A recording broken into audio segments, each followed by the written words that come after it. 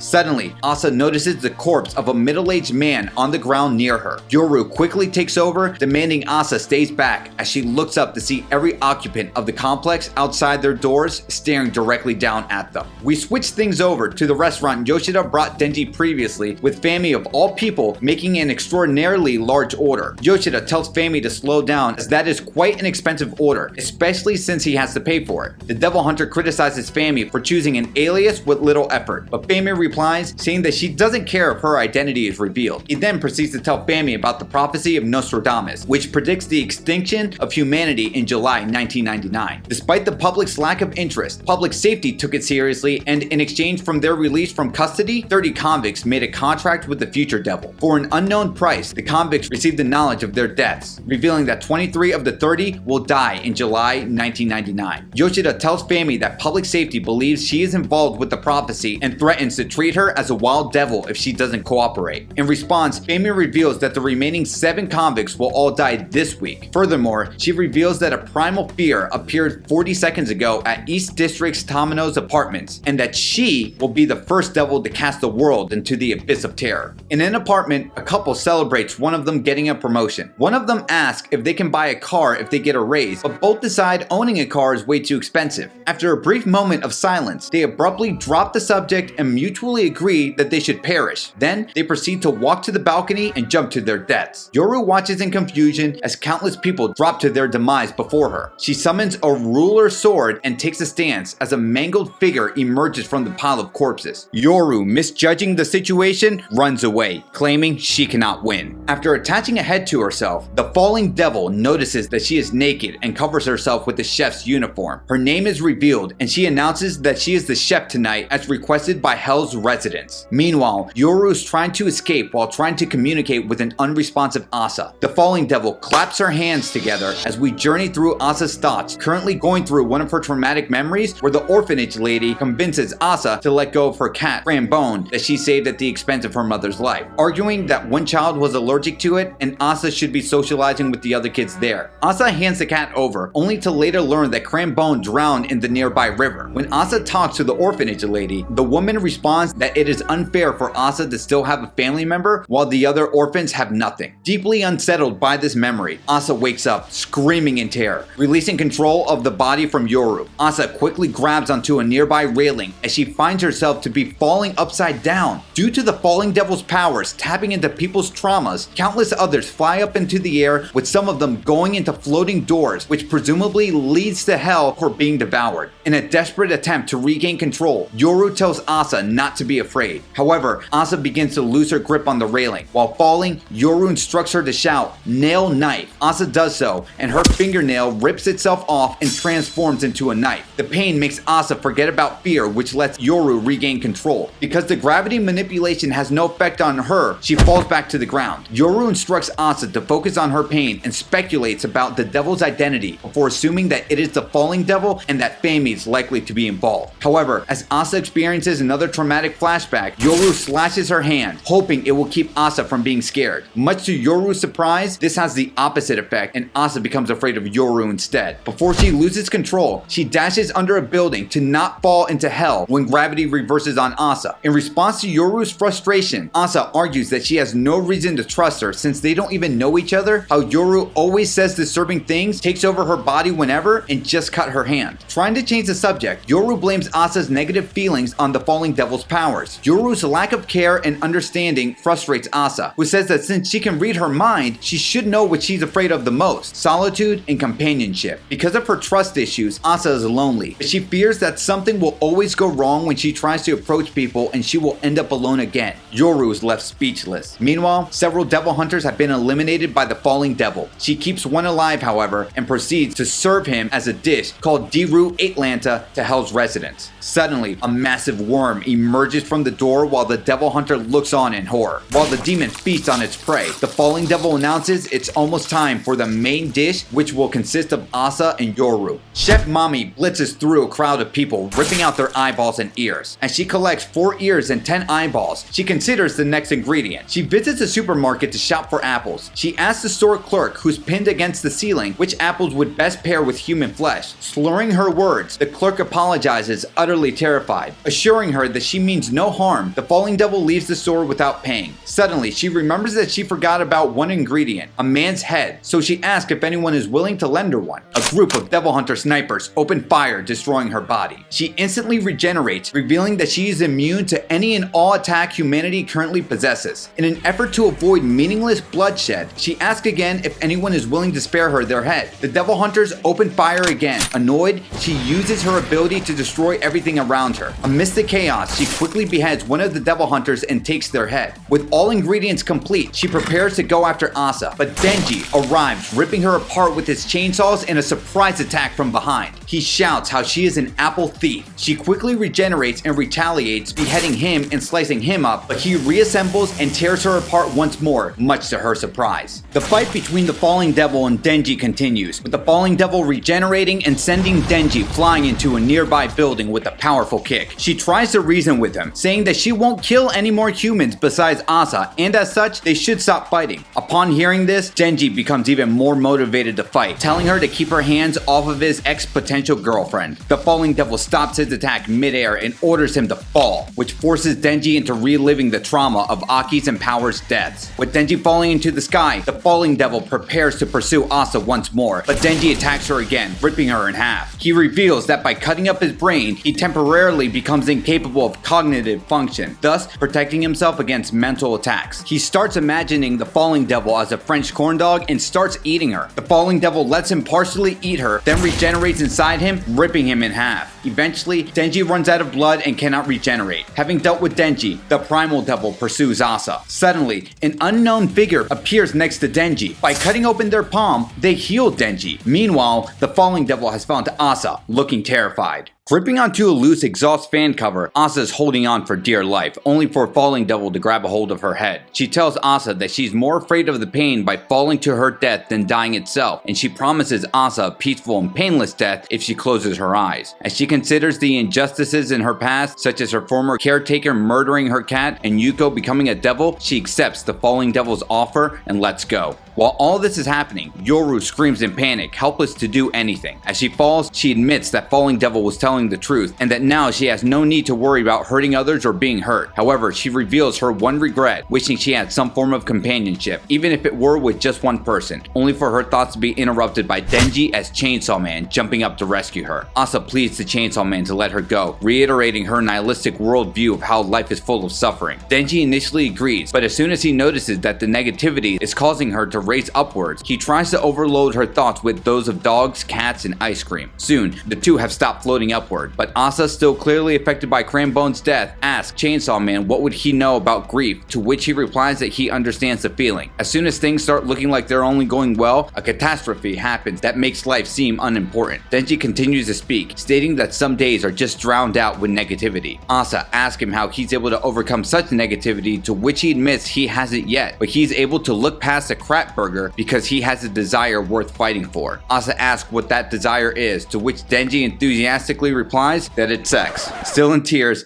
Asa reacts with disgust. She calls Chainsaw Man a creep and tells him to go to hell. Confused, Denji explains that sex isn't gross at all and that humanity has only succeeded because of how great sex feels. Asa retorts that sexual activity is only done when a person has nothing better to do, pointing out how mixing bodily fluids especially grosses her out. Denji disagrees, to which Asa asks why he'd assumed he ever get any. Damn. He explains to Asa that he plans to get a girlfriend, but Asa shouts that no one would want to have sex with a man with a chainsaw for a head. This revelation causes Denji enough distress to make him start falling into hell as well. Waking up near the head of another victim, Denji cradles an unconscious Asa before lifting her up and heading towards another door. While escaping, another devil decapitates him, but he reassembles himself and continues running. Arriving at the door, he is blocked by Falling Devil, who demands that Denji release Asa, declaring that he is not a part of the dish. Denji jokes that she should at least save him the ass, to which she calls him a pervert. Suddenly, Falling Devil is impaled from behind by what appears to be a different Chainsaw Man, leaving Denji astonished. According to the pseudo Chainsaw Man, the Falling Devil does not tolerate customers who do not finish their food, and as a result, the rest of the devils in hell will strive to devour Asa to satisfy her demands. He then asks Chainsaw Man to evade the other devils until sunrise. After drifting into consciousness, Asa notices two Chainsaw Men before massive clawed tendrils attempt to grab her.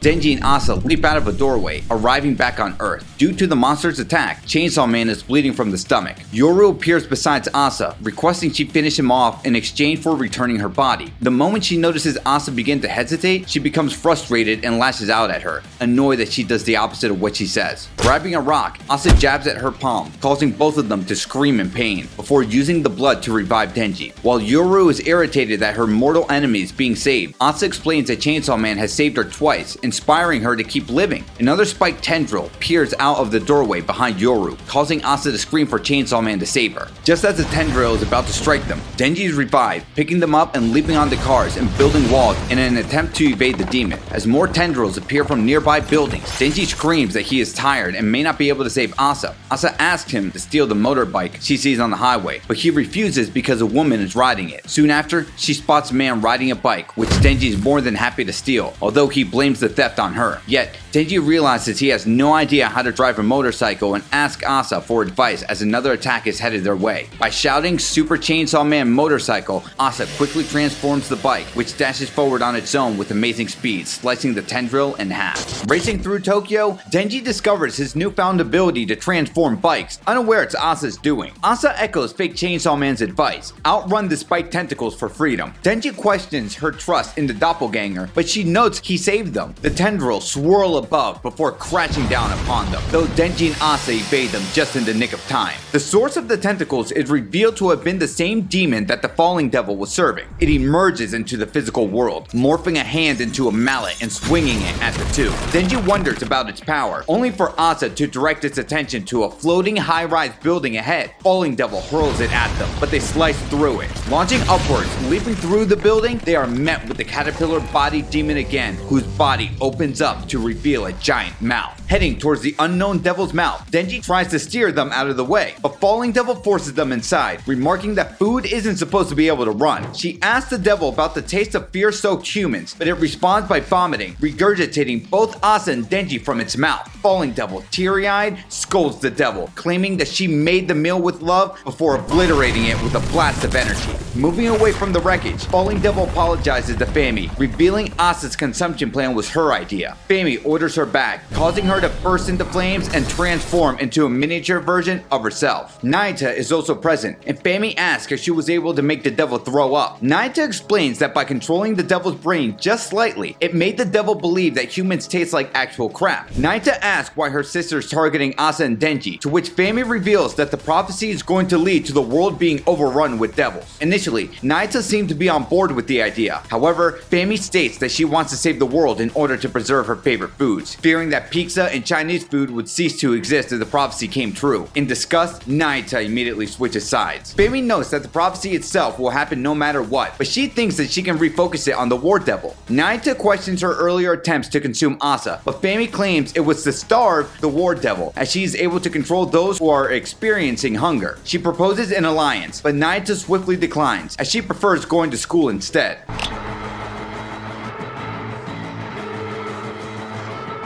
Naita enjoys her lunch in the school cafeteria, persuading her two classmates to give her their desserts. They discuss the absence of their fellow peers, speculating whether they left Tokyo, but one of the kids mentions that it's more likely they met with a darker fate. Naita is intrigued, but interrupted as armed officers storm the school and apprehend her. Meanwhile, in a hospital, Asa is experiencing a nightmare awakened by a news broadcast of the previous day's attack. Feeling anxious, Asa sits up. She reflects on Chainsaw Man saving her life once more. The news broadcast reports global natural disasters due to the falling devil's gravity shifts, and then switches to Haruka Asumi giving a speech, looking for recruits for the Chainsaw Man Society of World Peace to prevent the coming prophecy of Nostradamus. The crowd initially supports him, but mockery ensues, deeply affecting Haruka. Backstage, Haruka questions Fami on why she made him go there in the first place. Fami justifies the mockery's necessity and that he shouldn't think about anything. Then, a mysterious figure puts their hand on Haruka's shoulder and backs Fami up, stating that the Chainsaw Man Society will lead society to a world without evil, with Fami as the movement's brains and Haruka as its face. Haruka reluctantly agrees, frightened by the apparent mastermind, whilst reassuring himself that this is all for the sake of Chainsaw Man. Elsewhere, Denji's tied to a chair in a cell, stripped to his underpants. Yoshida claims to protect him, which Denji disagrees with Yoshida's definition of protection. Yoshida reveals Asa's location and mentions Naita and the dogs are also under protection. Enraged, Denji throws himself from the chair furiously, threatening Yoshida, and even offers to do sensual favors for him in exchange for their release. Yoshida declines, insisting they mean no harm, but Denji tells him to go to hell. Later on, seated alongside a group of clashing protesters, Yoshida explains to Denji one group of protesters are demanding that the Chainsaw Devil be treated as if he were another devil and be put down, whilst the other group are members of the Chainsaw Man Church. Denji finds it somewhat satisfying that people are arguing over him.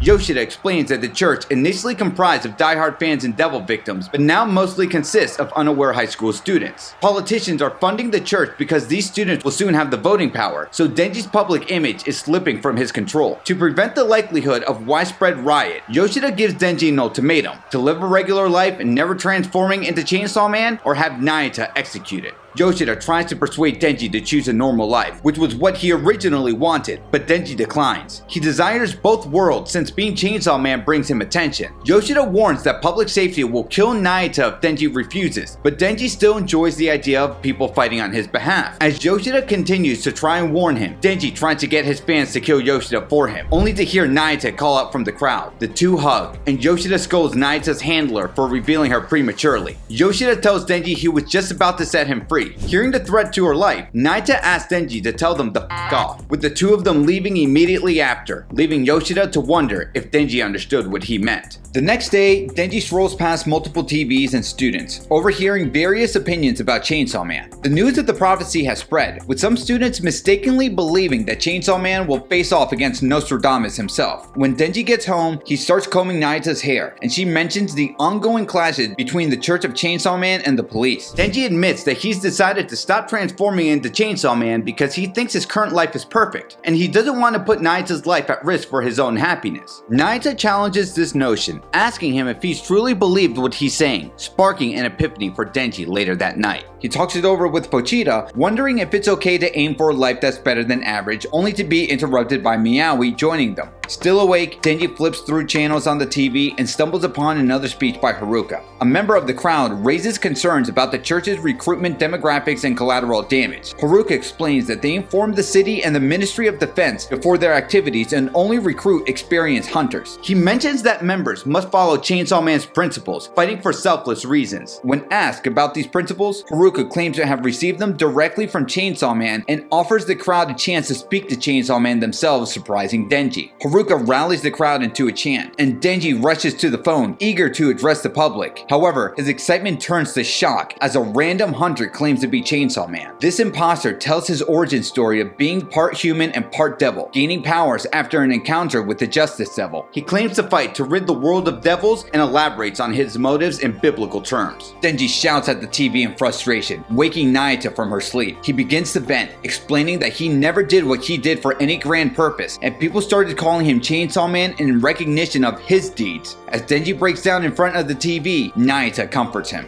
The morning after the Church of Chainsaw Man broadcast, Asa listens to a news report questioning the legitimacy of the church's Chainsaw Man. Asa agrees, mentioning that the Chainsaw Man she knows is crude and simple-minded. She blushes as she continues her thoughts, but is interrupted by the smug Yoru, who reminds her that she still plans to kill Chainsaw Man and asks why she fell in love with him. Asa retorts, saying that she's grateful that he saved her life multiple times. She changes the subject, wondering why Yoru is in such a cheerful mood.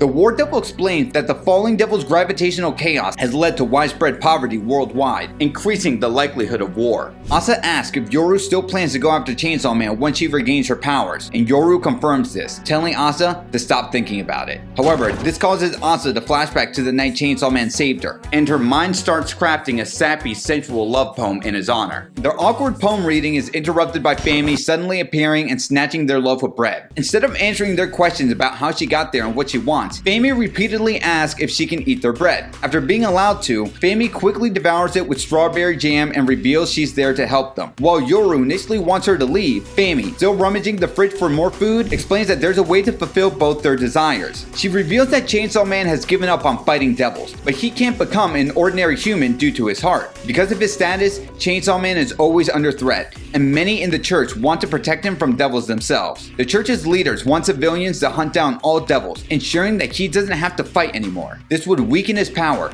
causing devils to no longer desire to fight him. Asa is asked to join the church to support this plan as a way of repaying Chainsaw Man for saving her. Yoru objects, questioning why she would still help. Fami reveals a photo of the black Chainsaw Devil, pointing out how it's different from the red Chainsaw Man who saved them. If Asa goes along with the plan, she'll be able to go after her true target. Asa protests, bringing up Fami's involvement in Yuko's attack and the aquarium incident, as well as the fact that she left the fridge open. She also finds it suspicious that the church uses the fake Chainsaw Man as their spokesperson. Fami explains that the fake is meant to divert devil attention away from the real Chainsaw Man and insists that Asa should trust the church. Later, a news story breaks out about the slaying of the carpenter B-Devil in an apartment complex. The devil hunter responsible is a volunteer with no professional record, working for the church. This is her 10th slaying this month alone. The slayer is revealed to be Asa Mitaka, and rumors began to circulate that she's actually behind Chainsaw Man's various successes. At home, Denji watches the news broadcast, surprised to hear Asa's name mentioned.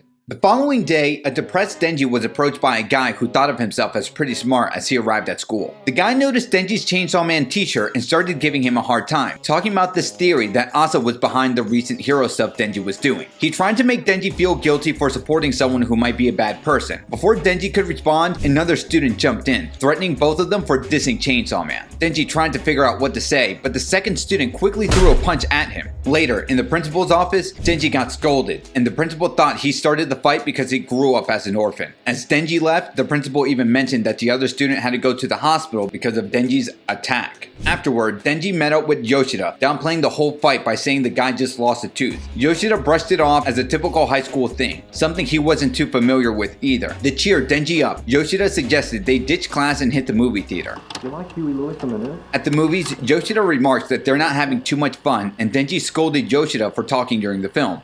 Yeah, early work was a little too new wave for my... They talked about the empty theater because of some squid-like devil attack, but thanks to the devil hunters, it got sorted out quickly within 2 minutes. Yoshida told Denji that life isn't like a movie, and things move on with or without you. Just as they were chatting, a third person walked in. Yoshida had secretly invited a student who wanted to date Denji. He left them alone and wished Denji good luck on the date. Denji asked if what he experienced was what it's like to be normal, and after thinking for a bit, Yoshida said it was.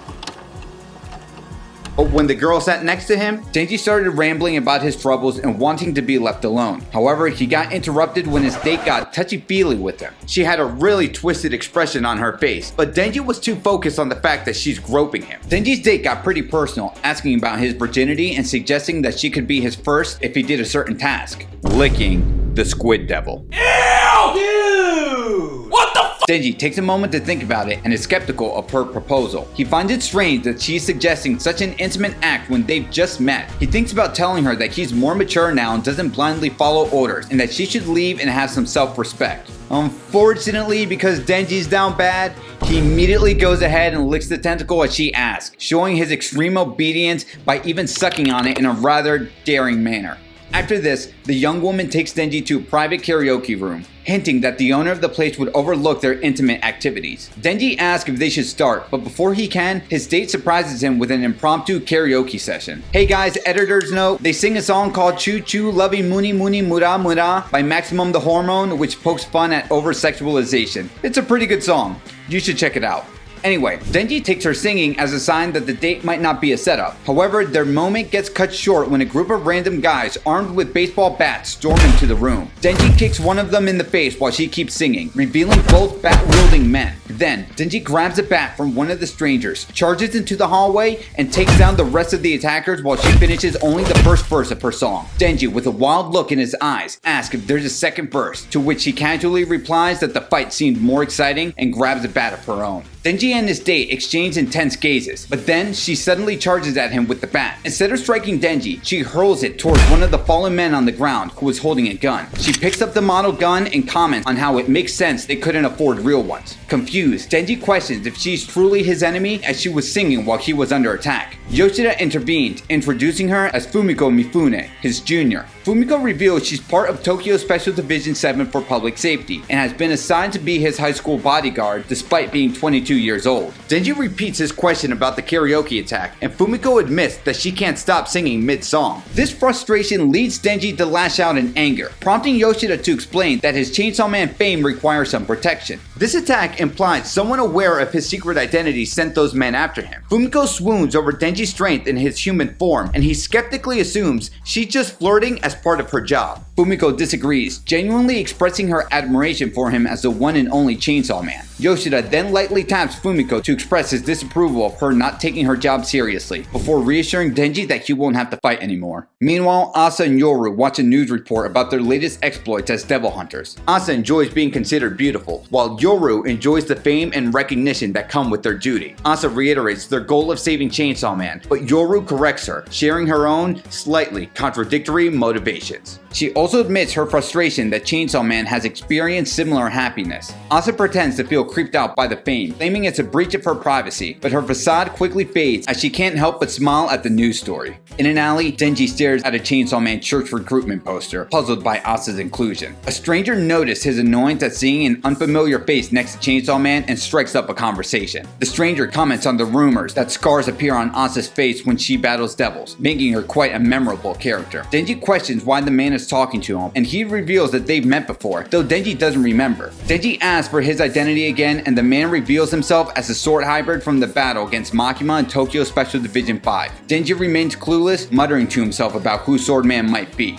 Swordman provides a straightforward answer to Denji's unspoken question, explaining he was a sword hybrid once under Makima's control. Still somewhat baffled, Denji clarified that the Chainsaw Man he fought in the battle wasn't him before heading off to school. In the classroom, it's revealed that Swordman, whose real name is Miri Sugo, is a transfer student from Kanagawa. He shares that he's athletic, skilled at playing the piano, and not interested in making friends. As he takes his seat, a group of girls surrounds him, bothering him to the point where he asks Denji for help and shooing them away, leaving Denji feeling frustrated and envious. Later outside, Denji attempts to question Miri, but it becomes evident that Fumiko is also with them, sitting on his back. Miri discloses that the weapon hybrids are affiliated with the church and have offered him a high-ranking position. Fumiko questions the logic of not making Denji the leader, but Miri explains that someone in his position enjoys considerable freedom in choosing missions and rewards, even getting to eat steak for every meal. Fumiko dismisses the offer, imagining herself eating sushi and parfaits instead. Denji chimes in with his preference for Chinese food before Miri steers the direction of their conversation back on track. Miri acknowledges that he knows about Denji's history with Makima and reveals that he was in a similar predicament until Denji helped him break free. Consequently, he joined the church to dedicate himself to a cause he's grateful for and suggests that Denji do the same. Fumiko questions whether the church might be taking advantage of him too, but Miri counters, stating that using Chainsaw Man as a chair feels wrong. Denji responds by expressing that despite his current circumstances, he can still enjoy the things he loves while living the life he once dreamed of, leading him to reject Miri's offer. Frustrated, Miri departs, expressing his desire to befriend Denji since he's the one who freed him from Makima. As he leaves, he casually mentions that joining the church could have allowed him to sleep with as many women as he wanted. Oddly enough, despite leaving the area first, Miri manages to run into Denji again, who states after thinking about it, he changed his mind. Outside a building adorned with Chainsaw Man's head, Sugo explains that the building was once owned by a cult. Denji, in his typical blunt manner, asks about finding women to spend time with, but Sugo suggests they take a tour first. They meet up with the student from the aquarium incident, Nobana Higashiyama. Denji remarks that the cult seems to consist mostly of students. Nobana explains that very few adults work for the cult due to fear of quote-unquote ultra-violent weapons from the Americans in the air. Denji finds this hard to believe, asking if Nobana is serious. Nobana claims that Chainsaw Man possesses supervision, which allowed him to discover the truth about the weapon. Denji's attention shifts to a different room, identified by Nobana as the Chainsaw Man wedding chapel. Nobana mentions that the adjacent room is where Denji would exchange in sexy time with a woman before marrying her in the chapel. Denji protests, stating that he has no intention of marrying anyone. This leads Nobana to try justifying the teenage marriage policy, attributing it to American propaganda. Denji loses his patience, shouting at Sugo that he's never encountered any of Americans' quote-unquote ultra-violent rays and that this isn't what he was promised. Sugo admits that he wasn't entirely truthful, but he believes the church does a lot of good in the world. Denji questions whether that justifies child marriages, prompting a heated exchange. Sugo argues that Denji joined without hesitation and that it's acceptable if some people suffered as long as the greater good is served. Nobana attempts to defuse the argument by continuing with the tour, but is dismissed by the flamethrower hybrid Barum. Barum extends his hand to greet Denji, but playfully sticks his fingers up Denji's nose, irritating him. He wonders aloud why Chainsaw Man hasn't been fighting devils lately and asks Denji what it would take to make him return. He suggests that a massive devil attack might do the trick, but Denji reiterates what Yoshida told him, that other devil hunters would be there to handle future devil attacks, including Asa. Barum taunts Denji about knowing Asa, but as soon as he notices Denji's silence, he asks if Asa's death would motivate him to come back into action. Before Denji can respond, Barum presents a hypothetical scenario involving a scale, with Denji's ordinary life and those around him on one side and the thing that transforms him into Chainsaw Man on the other. He asks Denji what he values more.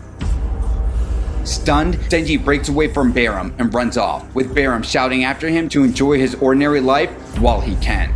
Later, Denji and Naita are seen shopping in a supermarket where they spot a display of discounted Chainsaw Man curry buns. They load up their basket with the buns and head onto the street, only to be interrupted by a devil attack. Before Denji can reach for his ripcord, civilian devil hunters rush over to handle the threat. Back at home, Denji and Naita enjoy the curry buns, and a montage shows them settling in for the night. Later that evening, Denji gets up and looks at a Chainsaw Man poster, reflecting on his recent choices. Naita, half awake, asks Denji to go back to his sleep. He questions whether he would be content graduating from high school and getting a regular job like a normal person, to which he asks if he's unhappy. Denji admits he isn't sure, and Naito playfully calls him hopeless. She reassures him that she'll stay with him no matter what, to make him happy, adding that her cuteness alone should keep him from feeling down. As she drifts back to sleep, Denji returns to her side. The next morning at a family burger restaurant, Barum, Miri, the Whip Hybrid, and the Spear Hybrid discuss their plans for a citywide attack during lunch. Barum mentions that the church has a day of worship scheduled for tomorrow, which will keep them occupied with devil-related matters. However, he expects that an endless number of public safety hunters will show up the longer their attack continues, ultimately forcing Denji to transform into Chainsaw Man to deal with the situation. Miri questions the necessity of targeting civilians and causing such chaos, to which the Whip Hybrid suggests, as weapons, they don't need to think. Miri argues that as humans, they deserve the right to think. Barum agrees with both perspectives, and adds that they are also devils. He asks the group what they all have in common, and the Whip Hybrid humorously replies, they're hard to spell. Bruh.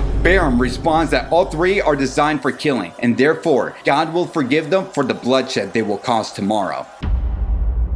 Elsewhere, Naita enjoys herself at an amusement park, with Denji and Fumiko watching nearby. Fumiko comments on Denji's decision to reject the Chainsaw Man Church, and he solemnly admits that he will follow Yoshida's advice and avoid transforming into Chainsaw Man again. Fumiko jokes that being Chainsaw Man would have opened up opportunities that a normal person could only dream of. Denji responds by saying that having those responsibilities isn't all that it's cracked up to be. Fumiko agrees, mentioning that she wouldn't want to be watched in the bathroom. Denji catches her Freudian slip and confronts Fumiko about her spying. She tries to brush it off as a simple mistake, asking him not to think too much about it. Denji calls her behavior to that of a stalker, which she justifies by claiming to be a fan. However, this only seemed to remind Denji of all of his past romantic interests having ulterior and murderous motives. He tells Fumiko that all his past lovers despised him. Fumiko's expression breaks, and she confesses her resentment towards Denji for not being able to save her parents. She reveals that her family lived in the same town where Denji fought the gun fiend, and their house was destroyed in the conflict, crushing both her parents. Despite her pleas, the sound of revving chainsaws drowned them out, leading to her parents' tragic demise. Surprisingly, Fumiko doesn't blame Denji for being unable to save them. While she saw him turn back into a human and realized he was just a regular kid, not a god, she decided to dedicate her life to helping Denji, not Chainsaw Man. She considers herself a fan of him. Denji tries to take this all in, but is interrupted by Barum's arrival. Barum, on the other hand, declares himself a fan of Chainsaw Man. He sits down beside Denji and remarks that he's aware of Fumiko's affiliation with public safety, admiring their thoroughness in terms of security. Denji asks what Barum wants, and Barum playfully pulls out a Chainsaw Man themed lighter to ignite a cigarette. He mentions having a fan request to witness Chainsaw Man in action again, possibly due to Chainsaw Man's ability to keep fighting regardless of the adversary. He then tells Denji that he has a hunch about an upcoming devil attack on the amusement park's first floor, where the victims will soon be screaming for Chainsaw Man to help them. It is then shown that the site of the battle will be the park's food court, filled with parents and children. It's then revealed that Miri, the whip hybrid, and the spear hybrid are present, each of them dreading what they have to do next. The spear hybrid condescendingly refers to the others as children, and suggests that they should target women and children to maximize the amount of screaming caused by each kill. The whip hybrid takes issue with this comment and reveals her age, stating that she's turning 82 years old. Miri reacts in shock, calling her a hag, but she retorts that she never ages and will stay that way forever, seeing it as a sign from God. The spear hybrid uses this as justification for their upcoming murder spree and instructs the others to finish smoking, as they'll begin their rampage soon, even though he's the only one smoking. Miri is trying to muster his courage, repeating the whip hybrid's advice to himself as he prepares to transform. However, all three hybrids are suddenly cut down by Quan Chi. Both the whip and spear hybrid are decapitated before they can properly transform, but Miri still manages to shift forms briefly. Yelling at Quan Chi, the longsword hybrid is decapitated shortly after. Quan Chi reports to her superiors that the mission was successful and that Special Division 7 should be sent into the Chainsaw Man Church 20 minutes after the first media coverage. A news report falsely claims that the attack on the food court was caused by gunmen, and both the police and public safety will be raiding the Chainsaw Man Church. A senior member of the church explains that if the church's weapons are discovered in the basement of the building, the organization will be charged with treason. Nobana and Haruka are left confused, and the other members instructs Haruka to gather all combat-trained followers outside the prayer room. Haruka attempts to get an explanation, but the man insists that he doesn't know anything and believes Haruka doesn't know a thing about it as well. At the church, as Nobana and the other students arm themselves with guns, the old man who spoke with Haruka claims that the weapons were granted to them by Chainsaw Man himself. His words rile up the students, unaware that a police officer outside directed Special Division 7 to enter. Suddenly, a fiend bursts into the room, commenting on how the majority of the cult consists of children and insisting they shouldn't be wielding guns. As the old man orders the students to open fire, the fiend swiftly moves forward, impaling each student on the wall by their clothing with nails, rendering them immobile. The fiend singles out one student and asks him to promise that the cultists will focus on studying from that point onwards. However, when she hears the student's indifferent response, the fiend violently strikes the student's head with a hammer, causing the other students to scream in terror. The old man expresses his disdain for public safety, accusing them of selling their souls to devils. He believes the only suitable countermeasure is to fight fire with fire and become a devil himself. Transforming into a host of the Justice Devil, he attempts to strike the fiend, but the fiend remarks on the arrogance of humans. Just as he announces that he's delivering Chainsaw Man's justice, he is swiftly defeated by Katana Man, who still harbors resentment from his previous encounter with Chainsaw Man.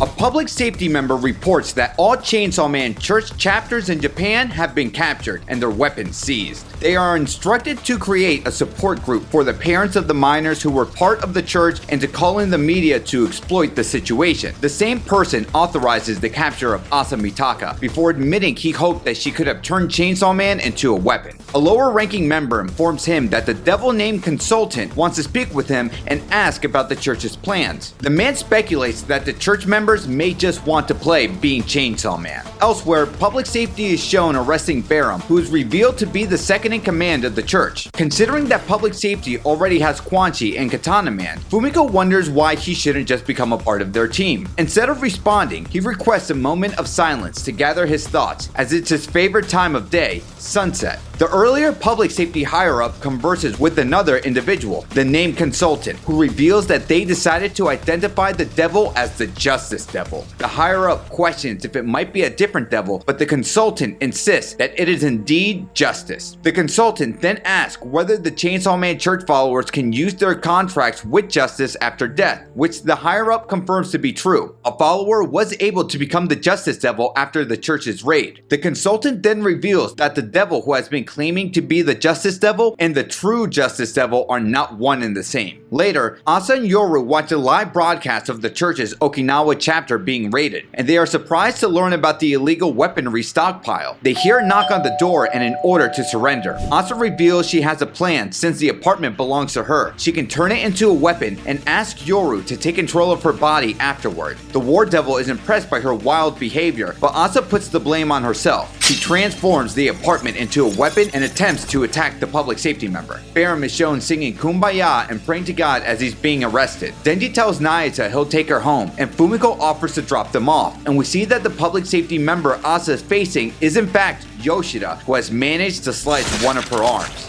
Yoshida stands over Asa with his sword drawn, apologizing for his actions despite her compliance. Asa, horrified, looks at her severed arm on the floor, and Yoshida prepares to strike her down with his katana. Meanwhile, Barum is being escorted by Denji, Fumiko, Nayata, and multiple public safety agents. He starts explaining the church's past actions, admitting they lied about the devil's identity, but revealed the truth about the rest. He explains that Fami's connections in the devil world allowed members to contract with the powerful devil, the Fire Devil, granting the ability to transform into any desired form. Nearby, a Chainsaw Man church building catches fire, and some onlookers start sprouting chainsaws and attacking the police. This phenomenon spreads worldwide as many church members turn into humanoid chainsaw devils. Members inside the church building, raided by Katana Man and the unnamed fiend, begin transforming as well, which prompts Katana Man to attack and shout out Chainsaw Man's name in rage. Barum continues, revealing that the Fire Devil's power grows with more contracted users, but warns that most lose control. He mentions that previous forms of these contractors, such as Yuko and the Old Man, were more gruesome. A crowd of these contractors kill the agents escorting Barum, believes him, Nayata, Denji, and Fumiko alive. Fumiko asks why they didn't transform earlier, and Barum reveals that at 5 o'clock on that day, the church's Chinese and Canadian branches organized mass weddings involving approximately 350,000 members. These weddings bound them into contracts with the Fire Devil, leading to their transformation into full-fledged devils, no longer retaining their humanity. Meanwhile, a distant building's top floor explodes, startling Denji and Fumiko. Barum claims that in half a year, the prophetic Great King of Terror will descend on Earth. He and Fami aim to kill the King of Terror to save the human race. Denji dismisses the prophecy as stupid crap, but Nayata confirms its truth, revealing she and Fami are sisters. The King of Terror in the prophecy is their eldest sister, the Death Devil. Devil hunters engage in combat with the transformed followers in the streets, and Nayata realizes Fami's plan to make everyone on Earth afraid of Chainsaw Man and war,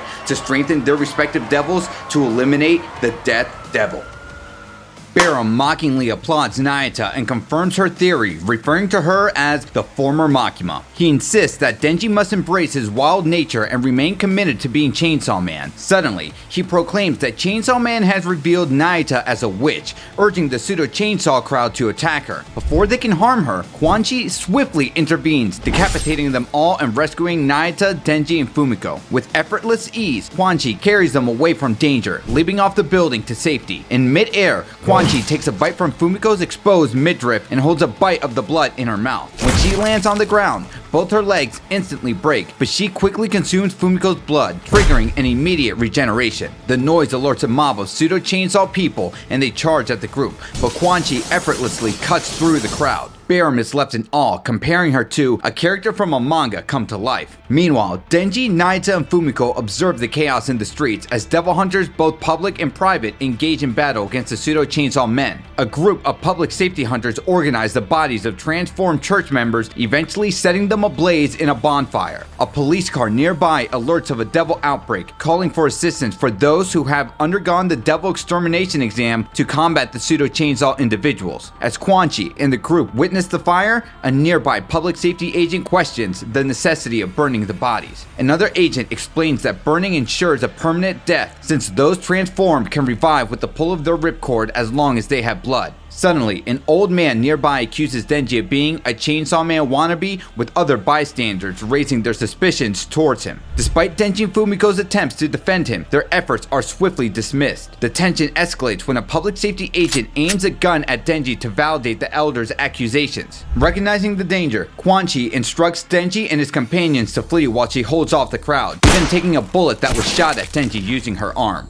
Meanwhile, at Asa's apartment, Yoshida is stunned when Asa withstands his attack using her left arm. In response, Asa transforms her apartment into a weapon without touching anything, just as Yoshida commands the octopus devil to restrain her. Simultaneously, Yoru seizes control of Asa and uses a newly formed Room 606 sword to slice apart the octopus devil's tentacle. After freeing herself, Yoru realizes that she and Asa have experienced a tremendous power boost thanks to the recent increase in the fear of war spreading across the world. The two face off within the ruins of Asa's destroyed apartment using their respective weapons. Yoru's newfound strength causes her to crash into a wall during an attack on Yoshida, who manages to escape. The War Devil leaps down from the apartment, pausing as she lands to take in the chaos and despair surrounding her. Overjoyed by the world's recognition of her presence, Yoru bursts into triumphant laughter. Elsewhere, a preacher boasts about the accuracy of his predictions regarding war with devils, rallying humanity to prepare for conflict with the Chainsaw Man army. Meanwhile, Denji, Naita, and Fumiko hide from the protesters. Denji considers transforming into Chainsaw Man as a precaution, but Fumiko opposes the idea, fearing they'll become targets. However, she reassures Denji and Naita that she will protect them. Naita claims she's stronger and should handle any threats, unsettling Fumiko. She questions Denji's parenting, but he admits he let TV shows educate Naita. Denji suggests returning home to feed their pets, despite Fumiko's objections. She intends to take them to public safety's headquarters for shelter, but Naita attacks with a chain, missing her, but instead connecting to a nearby homeless person that then proceeds to strangle Fumiko. Wanting to ensure Fumiko's safety, Denji tickles Naita from behind, causing her to drop the chain and therefore causing the homeless man to lose his aggression. Denji urges Fumiko to flee to safety, knowing that if she stayed, Naita would have tried to eliminate her. Alone, Denji confronts Naita about her attempted attack. She justifies it as a devil's nature, suggesting he shares a similar tendency due to his powers. Naita proposes joining forces with the devils to achieve freedom from societal constraints. Denji worries about their school friends, but Naita dismisses their importance, upsetting him. Naita realizes that Denji's thinking about Asa, asking why he cares so much about her, to which Denji simply responds that it's because they kissed. Surprised, Naita questions why a single kiss holds such significance for Denji, who points out that every other kiss he had with a woman before Asa ended badly. Naita then asks if he likes Asa, to which Denji signs a fair amount. She then asks how much he likes her, with Denji gesturing a much greater amount. Satisfied with his answer, she jumps to hug Denji tightly, abandons her plans of conquering humanity, and commands Denji to head home. While riding home through the alleyways on Denji's back, Naita notices how everyone else seems to be carrying on with their lives despite the Fire Devil attacks. She realizes she might have school tomorrow,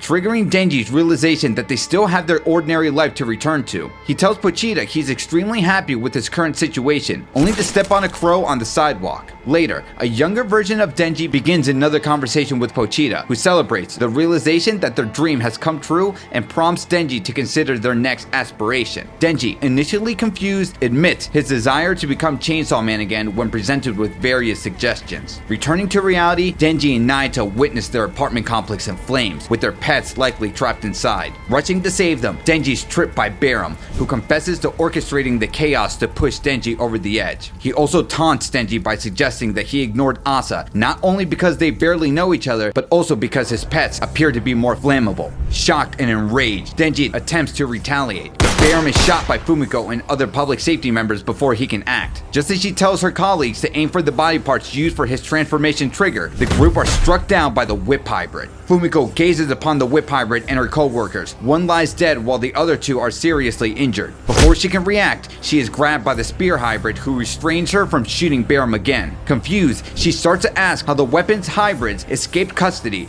only for the whip hybrid to cut her off and explain that the chaos caused by the Fire Devil's massive contracts globally distracted public safety enough for their escape. Denji calls them monsters, but Miri, still believing their actions are justifiable, attempts to explain their motives, saying this entire rampage is done to prevent Nostradamus' prophecy, even including setting the house on fire. Livid, Denji questions Miri's sanity, prompting Miri to provoke him, encouraging him to unleash his fury to save the world. Whip Hybrid comments on Miri's gullibility as Bayram rises from his gunshot wound. Acting swiftly, Naita tries to use her chains of command on him, ordering him to bite off his own tongue and drop dead. However, Bayram manages to resist, approaching Naita and grabbing her by the throat, warning Denji that if he moves, he'll eliminate her. He hypothesizes that he's able to resist Naita's control due to his lingering infatuation with Makima, suggesting that even against his own will, his connection to Makima remains strong. He expresses his true feelings towards Denji, condemning his hypocrisy and denying the world Makima's vision of absolute peace while enjoying the tranquil life public safety has provided him. Naita then unleashes another chain, commanding one of the public safety members to shoot at Bayram, causing him to release her. With many lives on the line, Denji reaches for his ripcord, only to notice Pochita waving at him from the burning wreckage. As he pulls the cord, he collapses to the ground. Naita rushes over in panic, only to ask Denji why he's laughing. Denji transforms back into Chainsaw Man, startling nearby bystanders. Miri and the Spear Hybrid release Fumiko as they also transform into their hybrid forms. Sensing the escalating danger, Naita urges Denji to flee with her, but he refuses. As Naita is guided to safety by a bystander, Denji monologues to Pochita about his current situation, but admits that he feels grateful as he gets to be Chainsaw Man again. Miri and the Whip Hybrid charge at Denji, who defends himself with his chainsaws. Despite his efforts, Denji's caught off guard by the Spear Hybrid, pinning him down from above. Despite this, Denji manages to bisect both of them and proceeds to consume the Spear Hybrid to regenerate his wounds, shocking onlookers. The Whip Hybrid, horrified by Denji's actions, attempts to strike him down with a whiplash, but Denji evades and cuts off her left leg. He then brutally beats her before turning his attention to Miri, who charges at him in a rage. The two clash, impaling each other with their weapons, but Denji emerges victorious as Miri goes limp.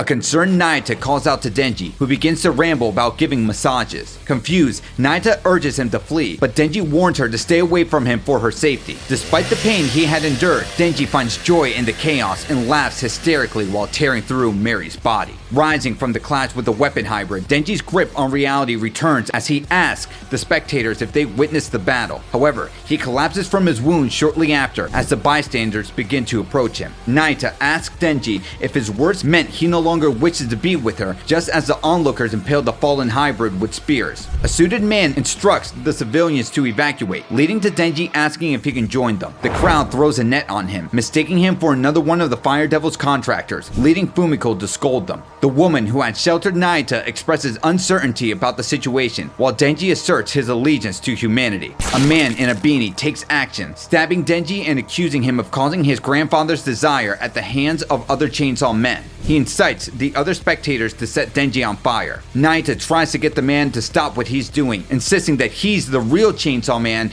but her efforts only provoke the man further. He implies that his wife became a devil because of Chainsaw Man's influence, suggesting she was affiliated with the Chainsaw Man Church. Despite the Control Devil's attempts to reason with him, he pushes her aside, leading Denji to slice him in retaliation. The mob uses this as a justification to attempt to set Denji on fire. In response, Denji retaliates by slicing off the hand of a man with a lighter. As the mob seeks another lighter, Denji suggests using the fire from his burning house. Meanwhile, Naita is pulled away by the older woman once more. Naita tries to convince her that Chainsaw Man is her family, but the woman disregards her, claiming Denji is no longer family. This causes Naita to realize that Denji is only telling her to run away because he loves her. Determined, Naita commands the woman to attack the man in the beanie, creating a distraction to give Denji an opportunity to escape. Naita then takes control of more people, inciting a mass conflict around Denji in order for him to get away. However, after utilizing 3 chains, she realizes she can't send out anymore and asks Fumiko for help.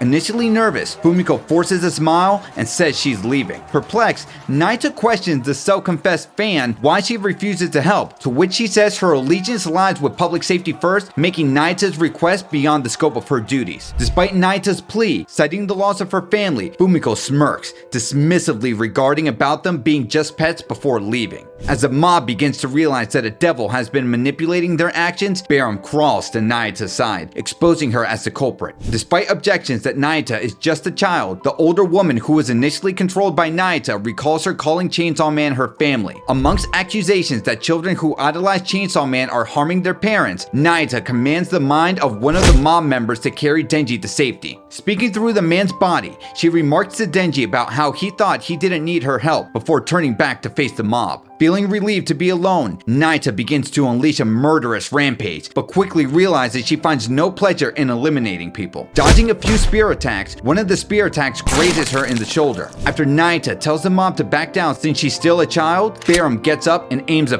at her. A female protester intervenes, urging the mob to stop their attacks on Naita. Yet, Naita notices Barum reaching for his weapon, attempting to fire, only to realize he's out of bullets. He pulls the weapon up to his head, pretending that Naita is trying to get him to eliminate himself, reigniting the mob's fury. Frightened, Naita watches as the mob charges towards her with her apartment complex completely engulfed by flames. A flashback ensues, depicting Naita being led into her home by Denji. She wonders why she feels pity for him, and more specifically, his heart. Using her chains, Naita learns about her past as Makima. She recalls her goal to disrupt Denji's private life to awaken Chainsaw Man. Naita realizes that by destroying this peaceful life in the very same way her past self had, will make her realize who she truly is. We are then shown various areas of their apartment and the activities they have shared, including Naita and Denji playing with the dogs, with Naita noticeably enjoying herself. Finally, Naita and Denji are shown lying together, with Naita calling him stupid and headstrong, but also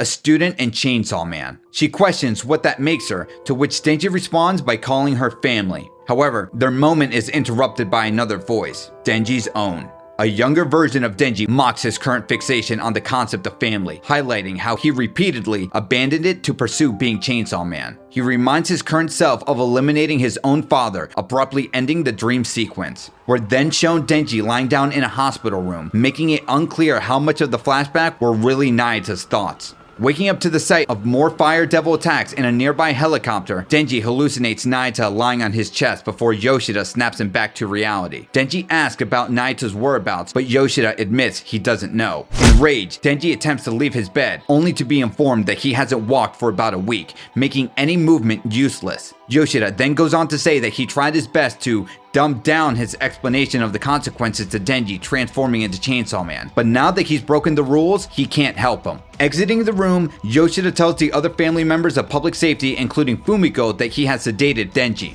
She asks him if public safety will actually dismember him. When Yoshida confirms it, she eagerly asks if she can collect fingernails and hairs from Denji's body, as the government will likely seize the rest of the body once they're done. When Yoshida asks if she's truly a fan, she reveals herself as a collector, displaying a pair of tweezers. Meanwhile, unconscious, Denji has another vision of Pochita, urging him to rise and save Naita. Pochita points out how he intends to do so when he doesn't have legs. Denji is then shown strapped on an operating table, one leg already amputated. Surgeons proceed to remove the next leg, labeled right leg 26. The surgeon then reprimands a public safety guard for smoking and tells him to leave, but the guard clarifies that his duty is to ensure Chainsaw Man is eliminated if he tries to escape. It's revealed that Denji is held at the Tokyo Devil Detention Center, known for its maximum security, where no devil has ever escaped. The center even has a contingency plan in case Denji breaks free, meaning that it would take a war to get him out, as a single person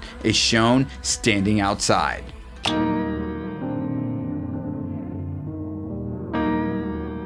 It's revealed that Asa and Fami are the ones paused at the entrance of the complex, Asa noticeably lacking an arm. When Asa asks about their school uniforms, Fami explains that they are the least conspicuous attire available. She details that the perimeter is loaded with sensors that activate lethal turrets. As they discuss, Yoru interjects, questioning the whereabouts of Chainsaw Man. Fami discloses he is located in the basement's 3rd level, accessible only through the main gate, which the War Devil is tasked with demolishing. Asa questions if defeating Chainsaw Man will rescue Denji, to which Fami Fami confirms. Yoru probes if Asa is having doubts, but she quickly recovers her resolve. As the pair advances through the complex, public safety officials observing them signal for the attack. Asa, displaying her powers, commands the turrets remotely under a contract crafted by the Famine Devil, which Fami notes. Yoru comments on the fortunate outcome of Asa's innocence as the two head in further. Soon, the break-in is reported to the facility staff, who recognize Asa is affiliated with the Chainsaw Man Church. Fami alerts Asa about an upcoming weapons facility not covered by her tampered contract, suggesting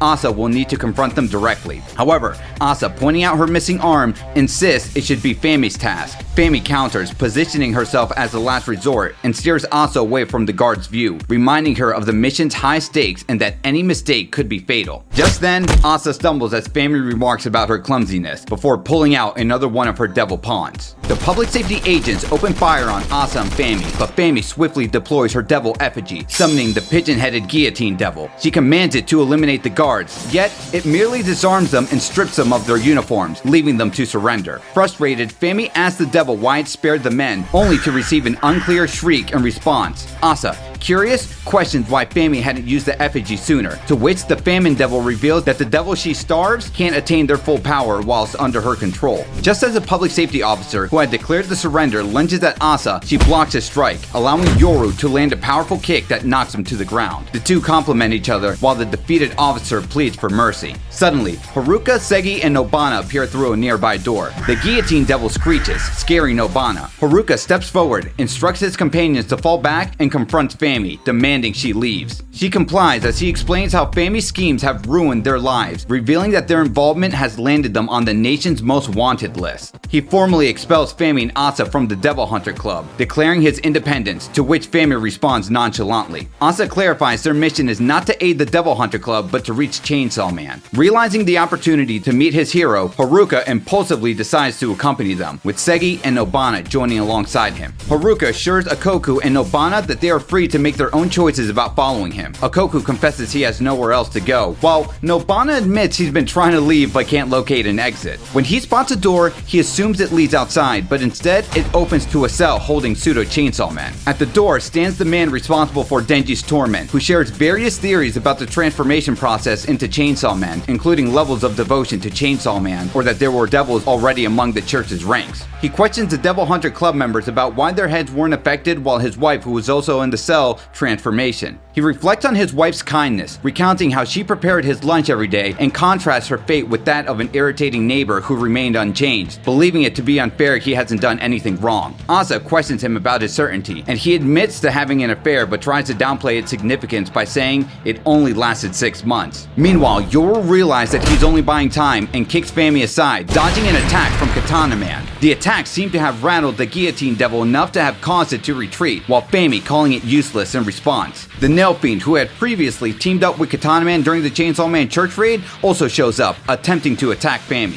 However, Yoru intervenes, kicking her out of the way again. The Fiend mocks Yoru, urging her to be gentler. Yoru responds, suggesting the Fiend should try having only one arm. Yoru then questions Fami about using her powers, but her lack of a response indicates her inability to do so. Katana Man recognizes Yoru and comments that her collection of poems will be on sale soon. His partner, the Nail Fiend, teasingly asks if he's a fan, which Katana Man furiously denies, blaming the cult-like worship of Chainsaw Man for their current state of the world. The banter escalates, with Nail Fiend suggesting they might as well be the bad guys if they continue mocking each other, and even takes a dig at Katana Man's past as a mobster, only for the Devil Hunter agent with the patch orders the two to eliminate the intruders. Thinking quick on her feet, Asa tells Katana Man they're here to fight Chainsaw Man, confusing both him and Haruka. She convinces him that she can lead him to Chainsaw Man, challenging whether he truly knows whom he's been guarding. The Special Division 7 agent tries to command Katana Man and Nail Fiend, leveraging their aspirations of reviving their Yakuza family and starting a successful business, respectively. However, they resist, with Nail Fiend expressing distaste for the recent killings of children and Katana Man fueled by a singular desire to confront Chainsaw Man. The agent, disheartened, acknowledges his wife's earlier advice against joining the Special Division and decides to retreat, promising to send another to deal with them while they go see Chainsaw Man. Yoru mockingly comments on public safety's cowardice, and Haruka is visibly shaken by the confrontation. Yoru embraces Katana Man's earlier sentiment about living to fight Chainsaw Man,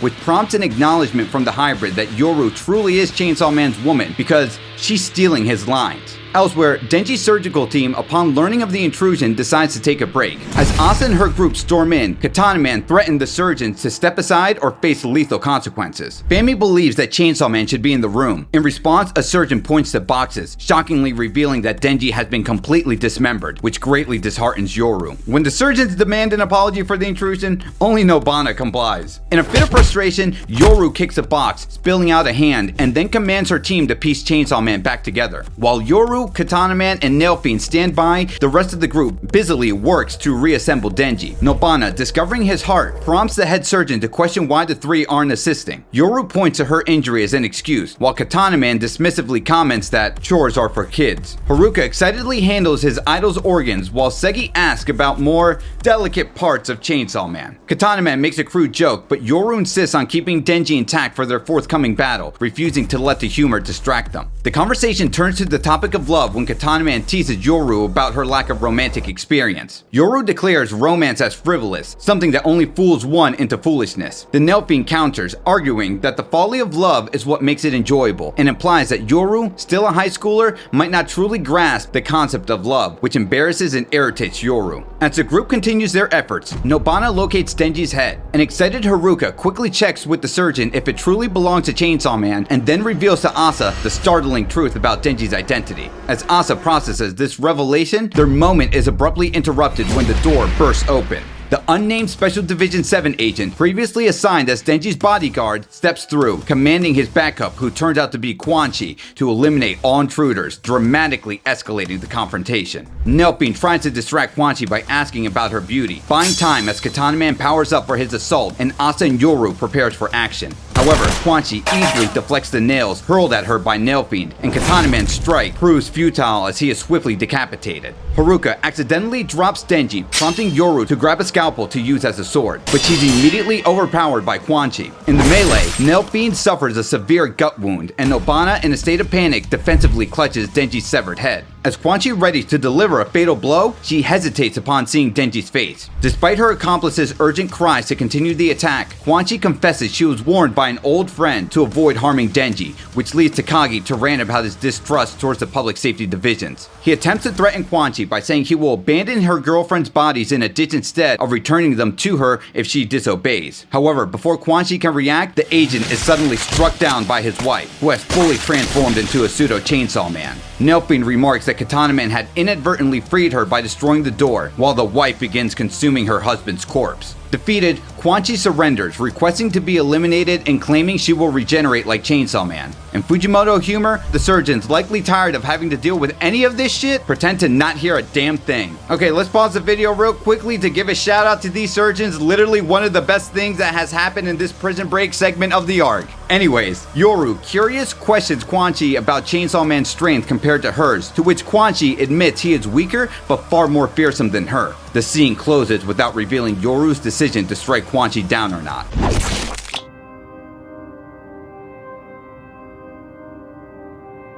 Later, while channel surfing, Haruka is frustrated to find no news coverage of their group's daring escape. Instead, the media is abuzz over a scandal involving Koma Komagawa, an idol who was falsely accused of infidelity by a tabloid. Nobana, a fan of Koma, is relieved by the revelation, but Haruka exclaims that he must be dreaming, despite the fact that millions of people are transforming into devils thanks to the Chainsaw Man Church, wars are breaking out, and the fact that them, a group of high schoolers who were once considered the top of the nation's most wanted list, were able to escape scot-free. Nobody's talking about them. Asa speaks up, complaining that nobody cares about her anymore despite having lost her arm and once being the most popular devil hunter around. Yet, Haruka and Asa agree that the most surreal aspect of all is Denji being Chainsaw Man. Nail Fiend casually observes Denji sleeping, noting his cuteness, though Asa complains about Katana Man taking a long time in the bathroom. Nail Fiend tells her not to look at them and asks Asa if this is Fami's hideout, suggesting she complains to Fami instead. However, when Asa goes to speak to her, she finds Fami devouring a plate of spaghetti and other foods with her hands. Nelphine ponders Fami's slim figure, while Denji, waking up, is confused about his whereabouts and the loss of Asa's arm, which she attributes to Yoshida. Before he can digest the information, Katana Man unexpectedly attacks Denji, seeking revenge for what Denji and Aki did to him in their earlier encounter, and now he wants a rematch. The situation escalates as Yoru also attacks Denji, dismissing his human form as unnecessary, asking Chainsaw Man to wake up. Nobana then states he doesn't feel safe, but Haruka asks where else are they supposed to go.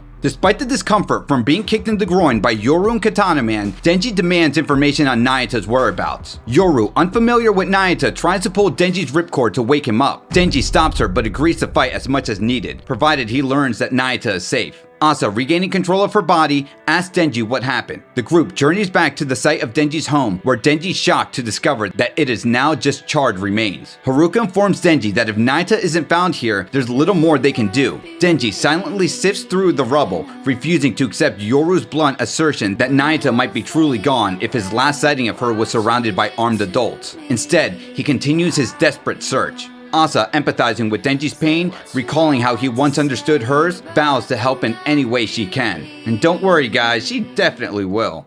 Denji, however, frustratedly points out the contradiction in Asa's actions, from the painful kick to her sudden kindness, leaving Haruka in agreement. Asa, mimicking Yoru, suggests that fighting might be able to restore Denji's ordinary life. Denji declines, explaining that transforming into Chainsaw Man brings only pain and suffering. His primary goal is finding Nayata. When Asa asks Fami for advice, Fami suggests that Denji's lack of enthusiasm for fighting might stem from hunger. Confirming Fami's theory, Denji's stomach growls. Asa offers to get Denji any food he wants except sushi because she dislikes it. Katana Man criticizes her for not accommodating Denji's preferences. Unfazed, Denji mentions sushi again and resumes his search through the remains, while Asa watches in frustration, with the others looking on in silent confusion and sympathy. Later on, as they walk toward a train, Denji spots a pseudo-Chainsaw Man corpse. Haruka dismissively mentions that a station attendant will clean it up, but Denji insists that finding corpses like this shouldn't be considered normal. Asa, however, accepts it as a grim reality. On the train, Fami suggests visiting sushi restaurants, though she notes the best ones are either destroyed or have a deceased chef, leaving them with the budget option, Sushishi, where Nobana remarks enjoying the tea there.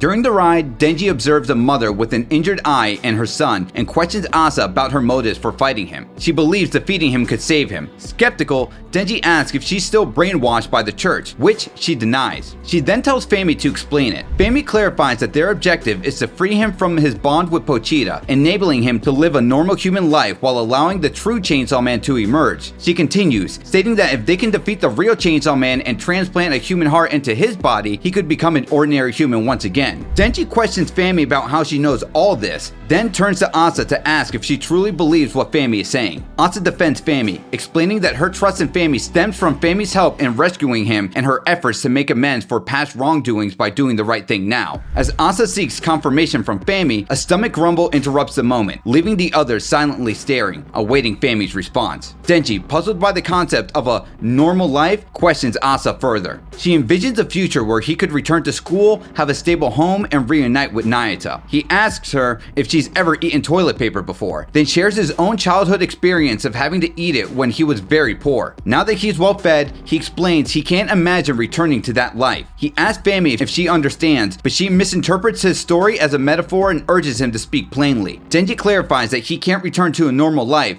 but Asa vows to help him regain it.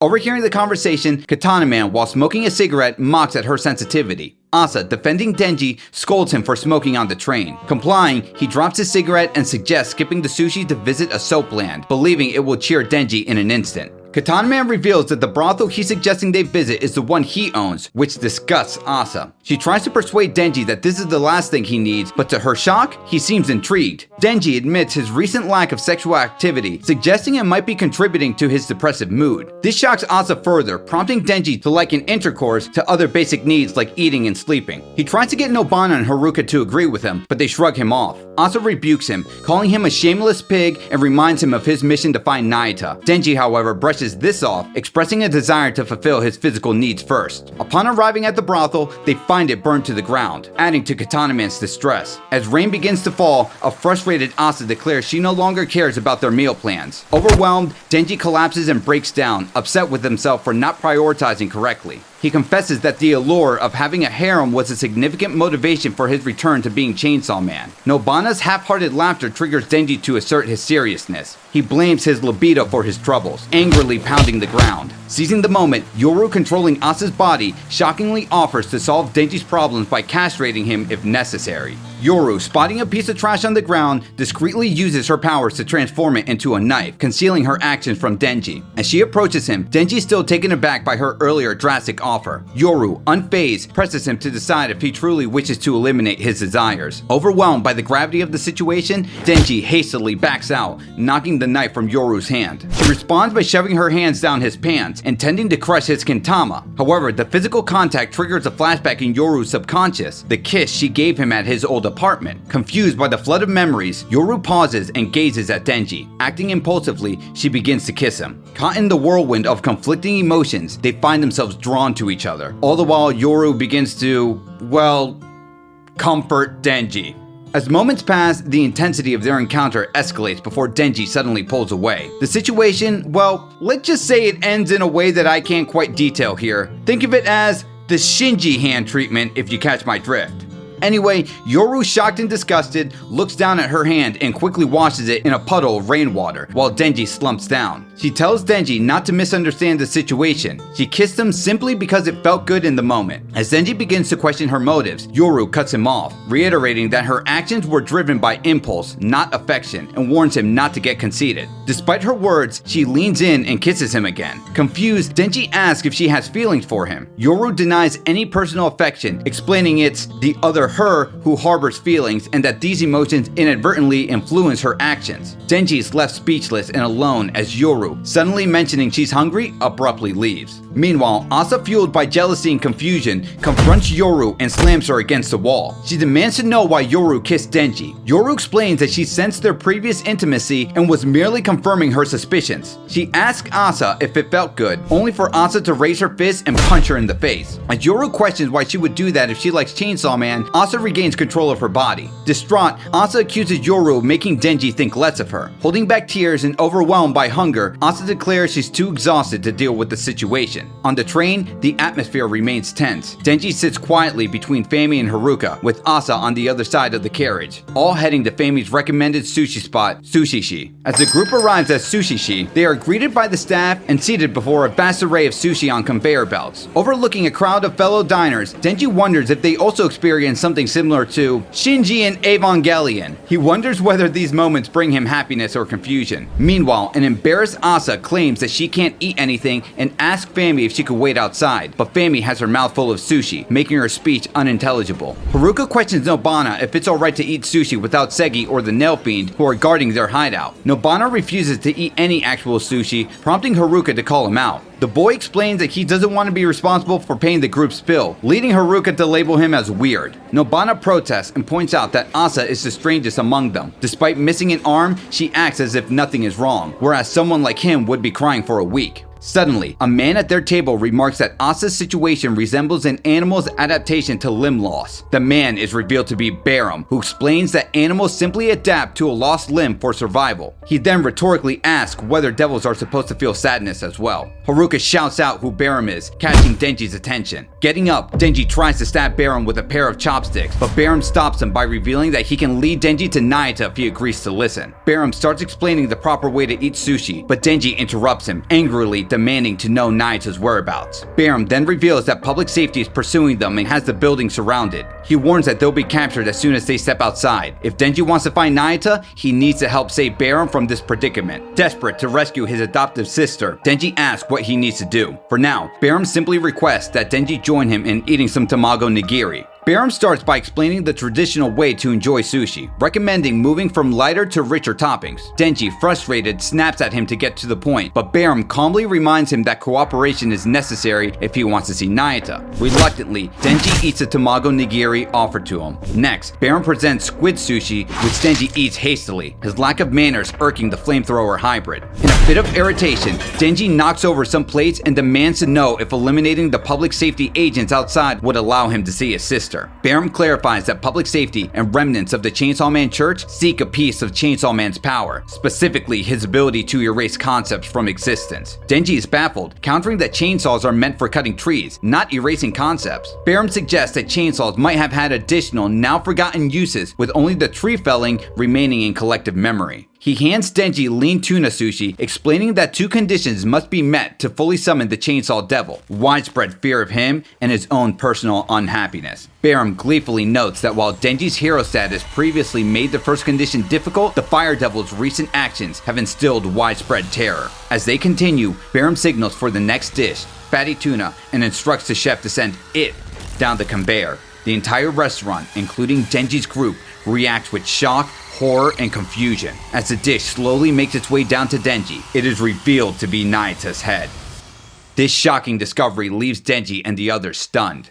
Denji freaks out, his body drenched in sweat the instant he sees Nayata's head on the conveyor belt. Barham offers a cold apology, explaining that his actions, though cruel, were necessary to save the world. Then, Denji grabs Barham's neck. His intestines begin to spill out and wrap around his neck, initiating his transformation into the Chainsaw Devil. In the process, he fully rips off Barham's head. Asa and Yoru watch in awe as Denji completes his transformation before his attention shifts elsewhere. Nearby, on a rooftop, a man is giving orders to several teams from various public safety divisions. Turning to his team of 5 fiends, he explains that today's mission will determine their futures. Success in eliminating or capturing the Black Chainsaw Man will secure their protection under public safety. Failure will result in their termination like any other devil. He promises them unlimited sushi and booze if they survive. As he initiates the mission for the newly reformed Special Division 5, the group remains unaware that the Chainsaw Devil is right behind them. As Special Division 5 begins to move out, the member with the crocodile head receives an order to jump from her devil half. She does so, but the Chainsaw Devil swiftly strikes through the group, eliminating everyone. The crocodile-headed fiend starts to celebrate, only to realize she has also been taken down. Nearby, a man instructs Special Division 6 to begin their operation, detonating explosives directly beneath Pochita. He tries to attack the public safety member, but is restrained by the centipede devil. Pochita is then attacked by another insect devil, as the leader of Division 6 confirms that the Chainsaw Devil is injured before Pochita manages to break free. He orders the pill bug fiend to protect them, but Pochita overpowers them as well. With his defeated foes hanging from his intestines, Pochita begins consuming the ear devil. Public safety observes the battle through their cameras, recording which specific devils Pochita is consuming. Katana Man asks Yoru where Chainsaw Man has gone, but she replies that something has disappeared. Katana Man insists he can't hear her, and Yoru then realizes by feeling the side of her face that everyone's ears are starting to vanish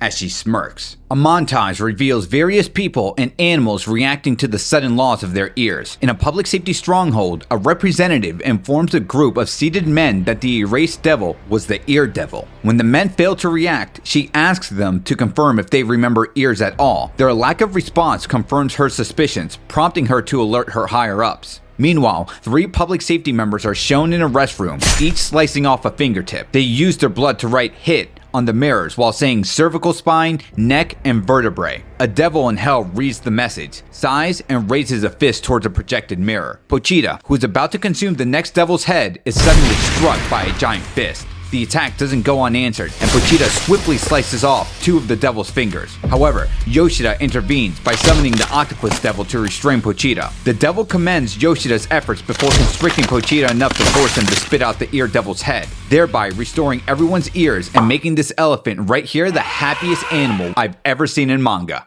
Elsewhere, several Japanese politicians, including Prime Minister Kentaro Ishida, gather in a courtyard. Reviewing a transcript, Ishida seeks confirmation about the ear devil's erasure. Haraji Sakagami, the Minister of Communication and Internal Affairs, confirms the event. Shin Toma, the Minister of Defense, asks how the power of erasure can be used for good. We then see Fumiko, representing the public safety devil hunters, explaining that this power helps humans evolve by removing obstacles to progress. She adds that public safety has a positive relationship with the aging devil, previously revealed as the primal fear that attacked Pochita, which is willing to be erased by the Chainsaw Devil due to its lack of attachment to life. Chief Cabinet Secretary Yuki Tomoda questions the potential negative side effects, asking if mental and physical decline due to aging will vanish from all living things. Fumiko dismisses these concerns, noting that while ears were erased, ear-related items like phones and radios remain. Tomita deems the situation chaotic, but Fumiko agrees, stating that's why they are managing Chainsaw Man's chaos carefully. When Toma asks about the devil's terms, Fumiko reveals that the aging devil demands the execution of 10,000 Japanese children aged between infancy and 9 years, performed in front of a mirror. This revelation shocks most of the men. Fumiko pressures the group for agreement, and former Minister of Finance Tadashi Hasegawa approves the plan, stating his grandson is already rounding up orphans. He directs Miki Takanashi, the Minister of Economy, Trade, and Industry, to meet the remaining number by granting citizenship to refugee children. When Takanashi protests, Hasegawa threatens to include his own children in the 10,000, leading Takanashi to relent. Hasegawa tells Fumiko that the children will be assigned within 48 hours and instructs her to conform with public safety. She grins as she prepares to call them, but then notices something strange. Everyone's mouths have disappeared. The scene shifts to show people and animals without mouths, revealing that the Chainsaw Devil has also erased the concepts of snow,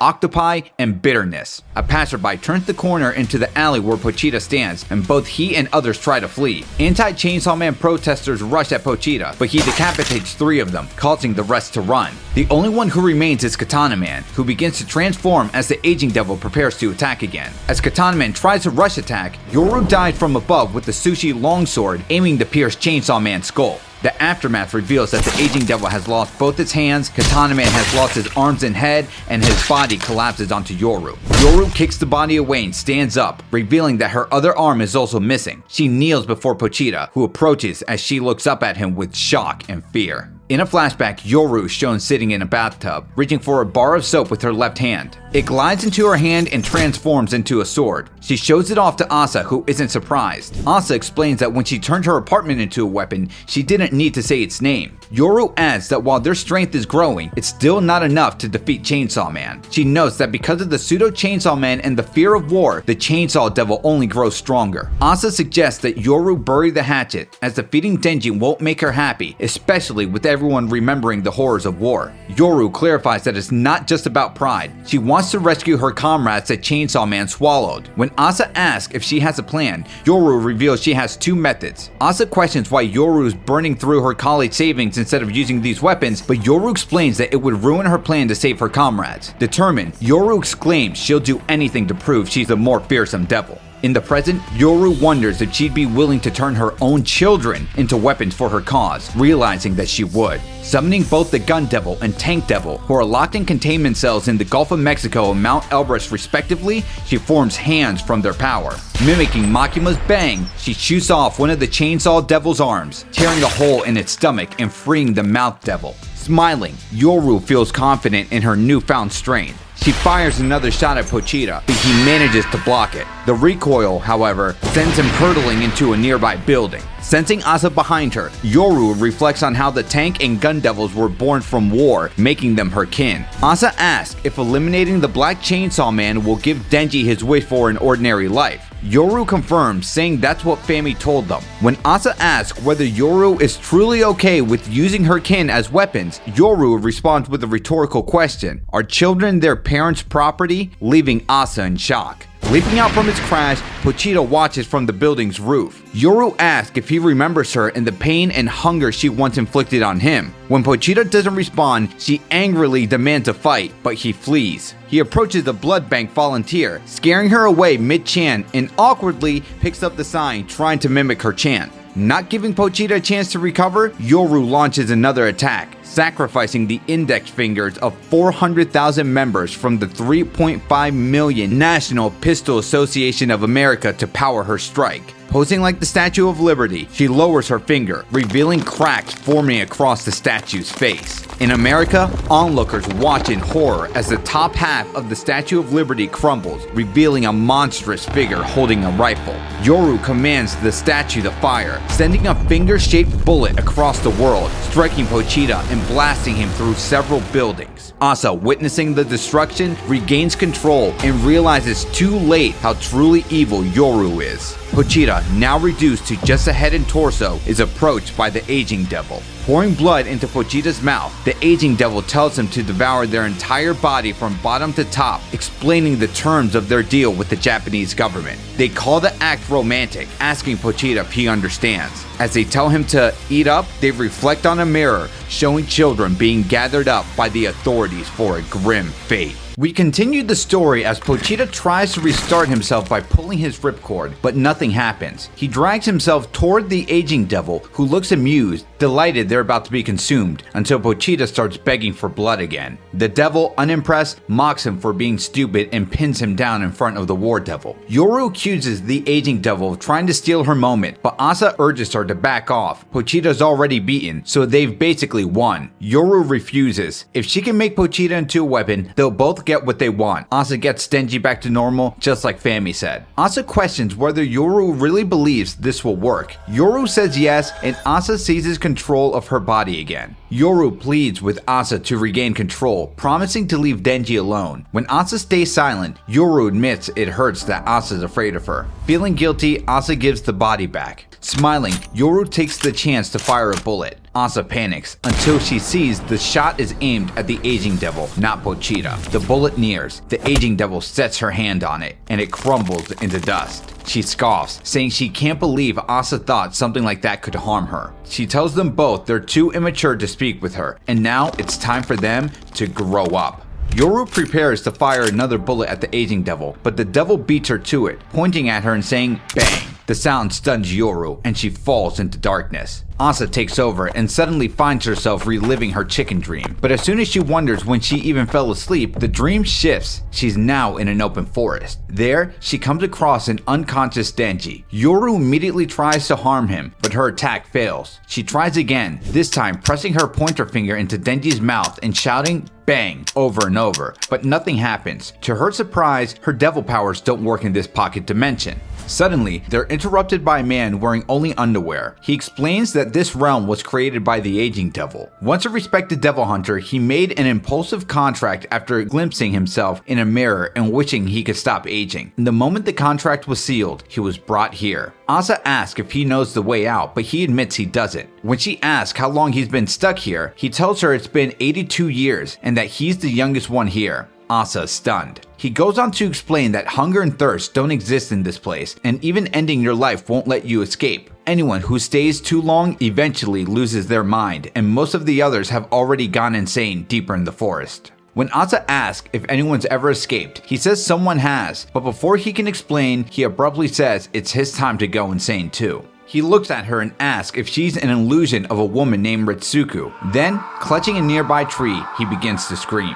Running through the forest, Asa tells herself not to panic. She realizes this situation is similar to her encounter with the Eternity Devil. She just needs to imagine this realm as belonging to her. Before she can act on this thought, Yoru mimics shooting herself in the head, showing Asa that their powers don't work here. To prove it further, she tries and fails to turn a bunch of twigs into a sword. Asa asks what the plan is, but Yoru, frustrated, punches a tree and admits her strength isn't a match for the aging devil. Then she notices something strange, a person embedded in the tree she's leaning on, who responds that her punch hurt them. Freaking out, Asa rushes back toward where Denji lies and trips over him. The aging devil victim, now a bit more lucid, welcomes Asa back, though he still thinks she's someone else. He explains that the tree people are victims who had been trapped here for 1,000 years. Their fate is to decompose and return to the soil, becoming one with nature. Only after that process can their spirits leave the realm, and as he explains this, several disfigured human trees can be seen in the background. Angry at this, Yoru punches Denji and yells at him to wake up, blaming him for their situation and for dragging her into strange devil problems. Bleeding from his nose, Denji apologizes, saying everyone he meets ends up miserable because of him. Calling himself a horny, empty-headed idiot, Denji offers to become a tree as punishment while reflecting on his mistakes. Yoru threatens to hit him if he keeps crying, which only makes him apologize more. Struggling to hold back her own tears, Yoru raises her fist to punch him again, but instead, she leans in and kisses him. Breaking away from the kiss, Yoru tells Denji that crying won't help them escape this realm. He interrupts, asking why she kissed him. She answers that she kissed him because she finds him cute when he cries. Yoru leans in for another kiss, but Denji pushes her away, frustrated that his life alternates between sexy and terrible. Catching his breath, he explains he can't reflect on his mistakes when his libido is high and admits he's hopeless. Yoru tries to cheer him up, sharing that she lost family too, but if she could get over it, he can as well. Seeing her attempt fail, Asa punches Yoru in the face to take back control, catching Denji by surprise. Asa then tells Denji how her mother died because of her clumsiness, and how she still replays everything she could have done differently to save her. Moved, Denji asks how she got past it. She admits she hasn't, but reminds him that Chainsaw Man taught her there's still something worth looking forward to, something so precious she'd even eat a crap burger for it. Before Denji can respond, he suddenly regurgitates the head of the Snow Devil. Snow begins to blanket the aging devil's realm. As the cold settles, Denji recalls a fond memory. A snowy boat ride to Hokkaido with Aki in power. As memories of his trip to Hokkaido with Aki in power surface, Denji wonders why he's suddenly recalling them, just before he vomits up the bitterness devil. With the bitter taste still lingering in his mouth, he leaps into a nearby lake to clear his head. As he slowly sinks beneath the surface, another memory surfaces, sharing a cup of bitter coffee with Reze at the Crossroads Cafe. As Reze turns to face him in the memory, Denji reflects on the painful truth that everyone he loves seems to vanish from his life. Drifting deeper, Denji envisions Naita, Miaoi, and their dogs, reminders of the bonds he still holds on to. Wondering how he ever managed to smile through it all, he sees Pochita swimming toward him. It dawns on Denji that Pochita didn't consume those devils to erase his pain, but to help him remember why he keeps going. Asa pulls him out of the lake, scolding him for acting recklessly. Denji tells her that she and Pochita were right. He can keep getting up no matter how much he's lost. Even if he feels doomed to feel hopeless for the rest of his life, he says as long as the world still has grub and girls, he's got something to live for. Asa urges Denji to make sense of their surroundings, to which he responds by pointing out the massive size of the bitterness devil's head that he threw up. Since there's no way it came from his stomach alone, Denji realizes his body must still be connected to Pochita's in the real world. That means his devil powers are still accessible, at least in some form. With renewed determination and a sharp plan forming, Denji turns to Asa and says firmly, "This time, I'll get us out of this crazy world." Ignoring the screaming devil hunter, Asa asks Yoru what on earth Denji's plan could possibly be. He'd just been running laps around the lake. Yoru guesses he's trying to escape reality. The aging devil appears before Denji, assuming he's out of ideas, and offers him a way out. Once again, they propose being consumed at the cost of children's lives. Denji calls the aging devil evil and says Chainsaw Man is a superhero, suggesting that maybe the reason Pochita didn't consume the aging devil is because he wasn't willing to unalive children just to save himself. The aging devil mocks him, suggesting that if he moved on from Naita's death so easily, maybe he didn't care about her that much. Denji snaps back that they don't know anything about real relationships. He goes on to say that even if he loses everything, he'll just keep going, find another family and another forever. He's in perpetual motion. Denji taunts the aging devil, saying the only way to break his heart is to give him another family. The devil scoffs, calling him even dumber than Pochita, and asks what exactly Denji plans to do. Surely he doesn't think he can just run his way out of here. But Denji comes to a stop and grins. "No," he says, "you're the stupid one. My plan's already in motion."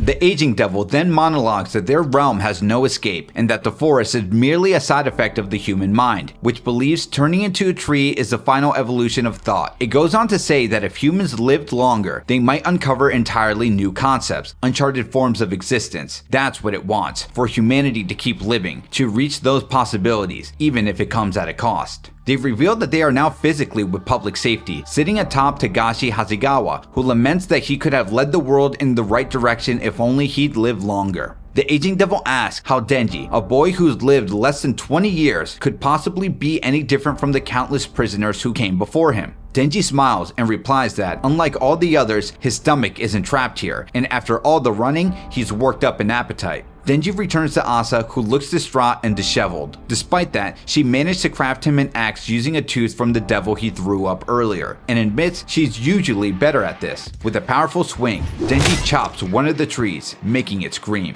The public safety victim cries out that the trees are people, but Denji tells him that he knows that and continues hacking, rupturing bark and spilling the tree's guts everywhere. He devours its intestines, and suddenly his ripcord appears on his chest. Pulling it, he begins regenerating Pochita back on Earth. Denji prays for Pochita's success, just as the aging devil warns public safety that Chainsaw Man is heading straight toward them.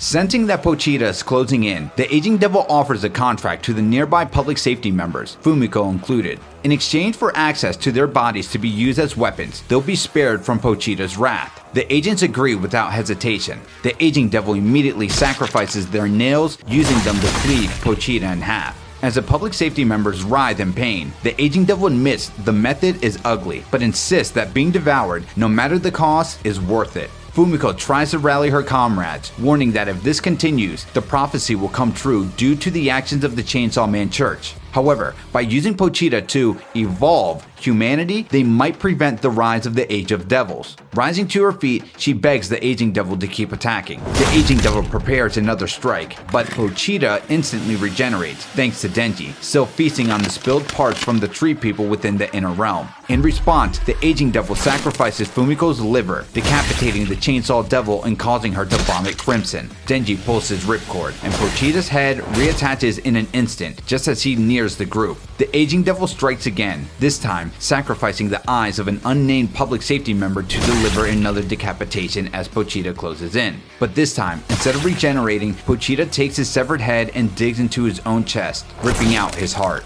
With brutal precision, he hurls it toward the aging devil's exposed chest. Pochita's soaring heart flops onto the ground in front of the aging devil, who immediately commands the nearby public safety agents to stomp it. But before any of them can move, Denji pulls his ripcord, regenerating Pochita in an instant. Without hesitation, Pochita tears into the aging devil, shredding them to pieces. I mean, just look at how wicked these panels are. Absolute carnage. But just like Pochita, they regenerate, smiling as they thank him for delivering the most vivid, excruciating pain they've ever experienced. The aging devil then calmly reaches out, placing a finger on the tip of the Chainsaw Man's head, instantly turning Pochita into a tree. They explain, unfazed, that they can't be defeated by ordinary means. Elsewhere, Denji unfazed reveals that he had already ate all the innards of the first tree, and now he's moving on to the next. As he raises his axe, a nearby public safety member tries to stop him, shouting that Denji has no right to take them out. They've endured for millennia, he says, and reached what he calls the truth. However, Denji ignores him and swings anyway, casually saying they'll probably forgive him since he's feeding off them.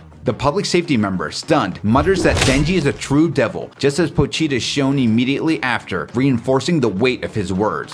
Denji pulls his ripcord again, sending Pochita flying toward the aging devil for a second strike, completely eviscerating them, but they finally regenerate once more. Still unfazed, the aging devil tells him to just eat them already, since there's no other way to hurt them. Feeling bloated and on the verge of bursting, Denji tells Pochita to throw up any useful devils they might have consumed, anyone who could help finish the job.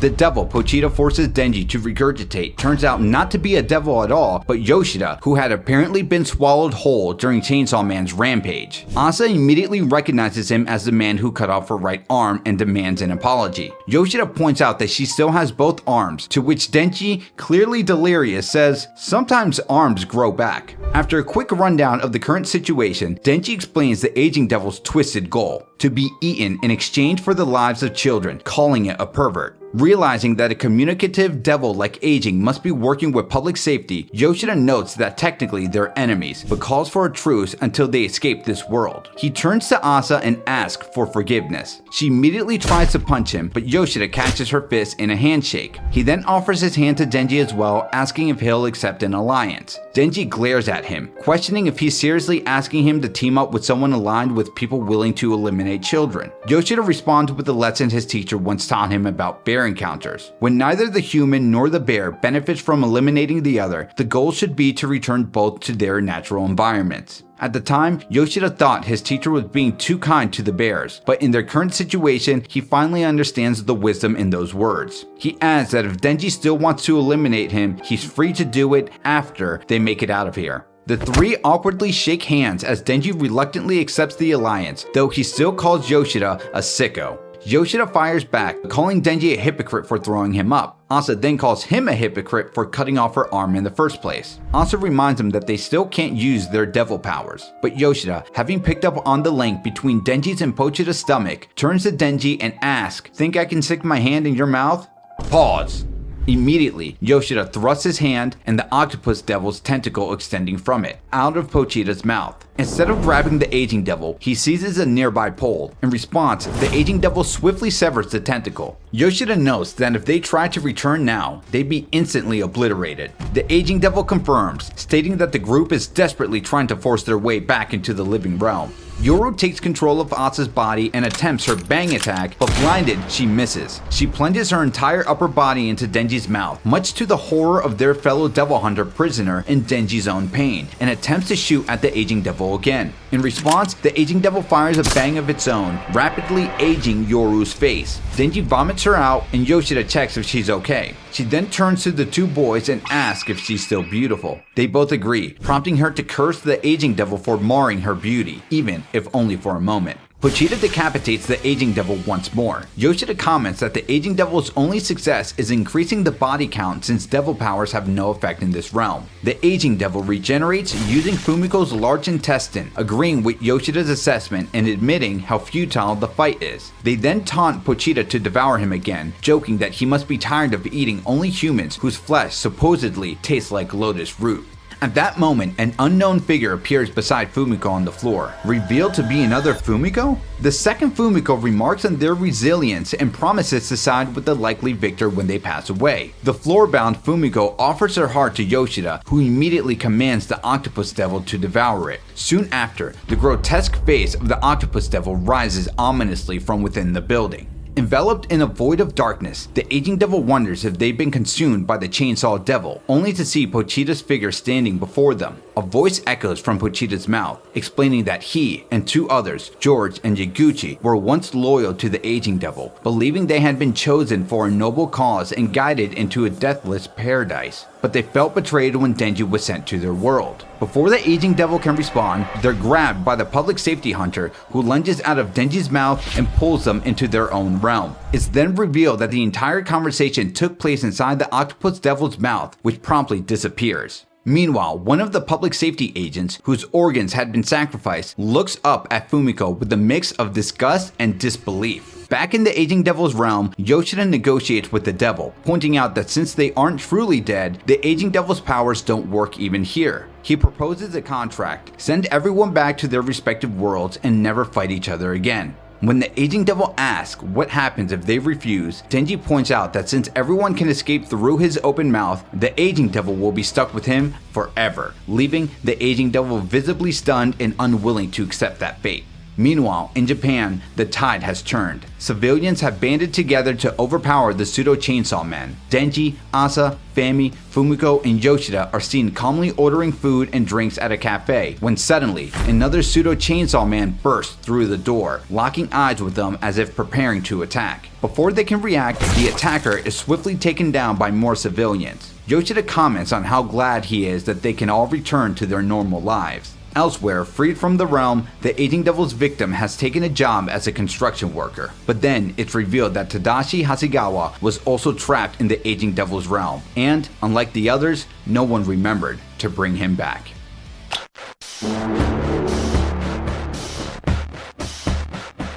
After the aging devil incident, Yoshida tells Denji at the cafe that Segi, Katana Man, Haruka, and Nobana are now public safety prisoners, though he doubts Denji cares. Denji then recalls what happened after he found Nayata's severed head. Asa defeated him and flattened a large part of Tokyo using the Statue of Liberty. Seeing her regenerated arms, Denji wonders if there's anything normal about her, prompting Yoru to burst out laughing. She reveals she is the war devil and that her host is on the brink of a breakdown from the countless lives she has ended, leaving him stunned. As she boasts about having everyone under her control, Denji interrupts, asking whether it was her or Asa who pulled a Shinji hands on him. Amused, Yoru offers to tell him if he eats his own hand, which Denji eagerly agrees to do. Yoshida comments on Yoru's clear victory over Pochita, questioning why she hasn't turned Denji into a weapon yet. Yoru responds that Denji is already like a pet to her, and she's enjoying it, but Yoshida urges her to finish the job. He warns that the Death Devil's arrival is near, and the only hope any nation has to defeat her is by turning Denji into a mindless weapon. Denji asks if everything, his destroyed home and Nayata's demise, was just to make him a weapon, but Yoshida only smirks. Yoshida reminds Denji of their conversation in the aging devil's realm and offers him a deal, handing him a fire weapon. If Denji agrees to become a weapon, he can blast both Yoshida and Fumiko. Denji immediately tries to shoot, but the weapon is empty, and Yoshida taunts him, saying he hasn't forgiven them yet. Yoru remarks that humans live on manipulation, while devils act on instinct. Spotting the waitress with their cake, Yoru grabs it and throws it at Yoshida's face. Denji shouts at her for wasting food, but she replies she can do what she wants because she's a devil. Before Yoshida can react, Yoru points at him and says, "Bang." Yoru's finger bullet misses Yoshida on purpose, sparing him. Grinning, she grabs Denji and leads him out through the hole she made with the ripcord, teasing that she'll show him how devils have fun. As they land outside, two civilians spot Denji and assume he's another pseudo chainsaw man, but Yoru blasts a hole through one of them. Denji yells at her for taking out a civilian, but she calls him a hypocrite, reminding him that his last plan involved consuming people. As another bystander tries to call them out, Denji distracts Yoru by suggesting they go get something to eat. She entertains the idea, and he leads her away from the growing crowd, biting her finger somewhat to prevent any more casualties. They arrive at Man Chinese restaurant, now a rundown place. Denji complains about the state of it, but Yoru finds frozen pot stickers in the freezer and offers to cook. When the manager appears with a cleaver, threatening to call the police, Yoru takes him out before Denji can stop her. Ignoring Denji's horror, she insists on cooking for him, and soon they are eating dumplings under the moonlight as a fire rages on. Denji asks Yoru if he will ever meet the Fire Devil, and she replies that he probably will when the Death Devil arrives, as high-ranking devils gather to meet her. Denji then asks if the new Control Devil will be there too, but Yoru mentions she likely won't be like Naiza. Denji shares that he made a promise with the Blood Devil to befriend her in her next life, and although she was a jerk, he still had fun with her. He admits she probably won't be the same person, and that Yoru and Asa might be the only friends he has left. Yoru asks if he really means that, even knowing she's trying to turn him into a weapon, and Denji says yes, because he feels like he's actually having fun right now. Surprised, Yoru moves over and sits between Denji's legs, teasingly asking if he finds this fun too. As Yoru grinds against Denji, she mocks him for losing his family and for letting his desires control him. She kisses him on the cheek and tells him he's like putty in her hands, easy to manipulate just because she shows him a little kindness. Watching his face, she admits she likes his pathetic expression and that part of her even wants to help him. When Denji asks if she could help him by moving on his lap, she refuses, saying he looks even more pitiful when he's denied what he wants. Denji asks if she hates him, but Yoru replies that not only does Asa like him, but since they share the same brain, she does too. Denji asks if that's really true and she confirms it. He begins to cry. Yoru shouts that she wants to see him cry, but Denji simply says he's just glad someone still likes him.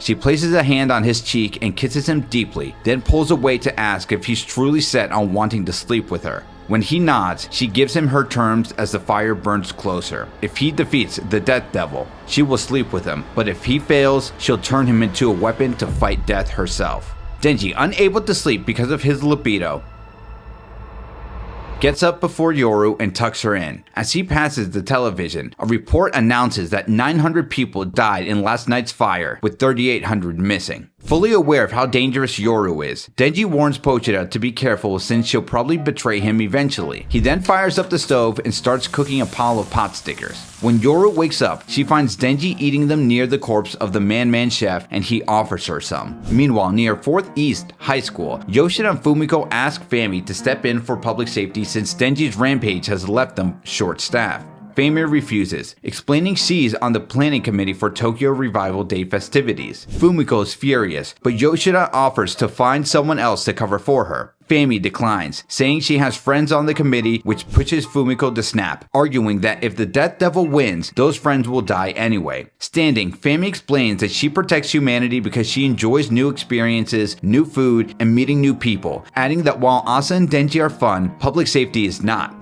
The tense moment breaks when one of Fami's friends arrives, lifting her off her feet and carrying her over their shoulder to a karaoke meeting for festival planning. Fumiko asks Yoshida if they should stop her, but he's still distracted by Fami's comments about them being boring. Back in Tokyo, Yoru is enjoying herself, destroying abandoned buildings with her finger gun while Denji cheers her on. He asks her to take down another building, but before she can fire, Asa regains control and points her finger at Denji. Looking at Asa, who is visibly nervous, Denji just tells Pochita he told him so. Asa tells Denji that she managed to force Yoru out of her body, then suddenly turns her finger on herself, leaving Denji stunned. She quickly breaks down in tears, repeating that she can't do it, but points back at Denji when he asks if she's okay. She tells him to eliminate her before she eliminates him, revealing that Yoru has plans for humanity that are worse than extinction. When Denji asks why she's threatening him, Asa admits she's too much of a coward to take her own life, calling it foolish that she ever tried to be friends with Yoru. Denji says he still thinks the two of them could be friends, but Asa replies that the fact that they can't is why she's asking him to eliminate her. She asks Denji which of them would he rather see dead, but instead of answering, he tries to smash a chair over her. Frustrated, she calls him a murderer, though Denji points out that she was just begging to eliminate her moments ago. She tells him to wait a bit longer so she can mentally prepare, but Denji crushes her resolve, explaining that even someone like him, who can come back to life, is never truly ready for death, so no one else will be either. Collapsing to the floor, Asa confesses she feels guilty for all the people Yoru has eliminated, blaming herself for not speaking up. Denji tells her to let go of that guilt for now and to focus on dealing with it after they defeat the Death Devil. For now, he encourages her to have fun, convincing her to help him blast apart abandoned buildings nearby.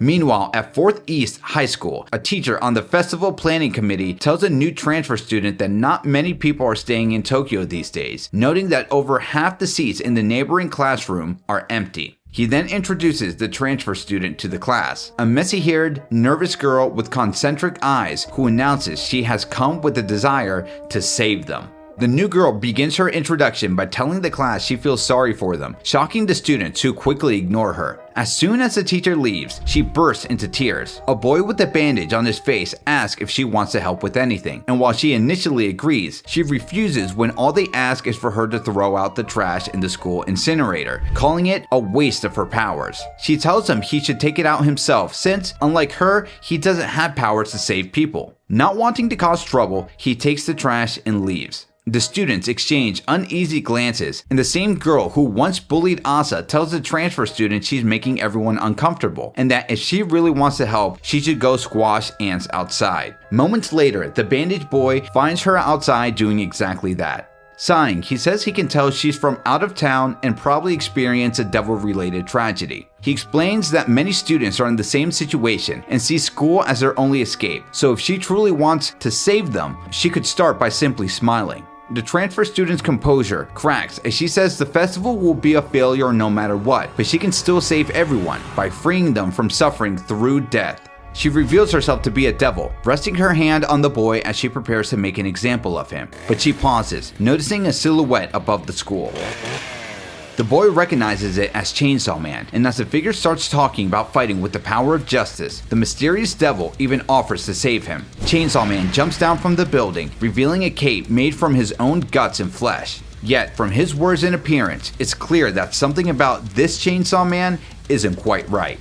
The bandage boy, stunned by Chainsaw Man and his grotesque appearance, tries to defend the devil, saying that she was just joking earlier, but Chainsaw Man doesn't believe it, and the two clash. The fight ends with the new girl being sliced in half, something even the fake Chainsaw Man questions, as it shouldn't have been that easy. Seeing the student they were trying to protect standing in shock, Chainsaw Man insists that his job is to prevent the coming prophecies of Nostradamus. He then adds that he and the Justice Devil inside him are never wrong. The student, however, is furious, believing Chainsaw Man just eliminated another regular student. As they argue, the fake Chainsaw Man notices the devil's severed arm grab the boy, draining his life force and reviving the fallen horseman. Rising from the dead, she analyzes Chainsaw Man's stance and movements, concluding he must be a close-range fighter. She tells him he'll be eliminated in 3 seconds, but before she can react, Chainsaw Man cuts her down in an instant. As her head cries out for help, the fake Chainsaw Man simply calls her weak and pathetic.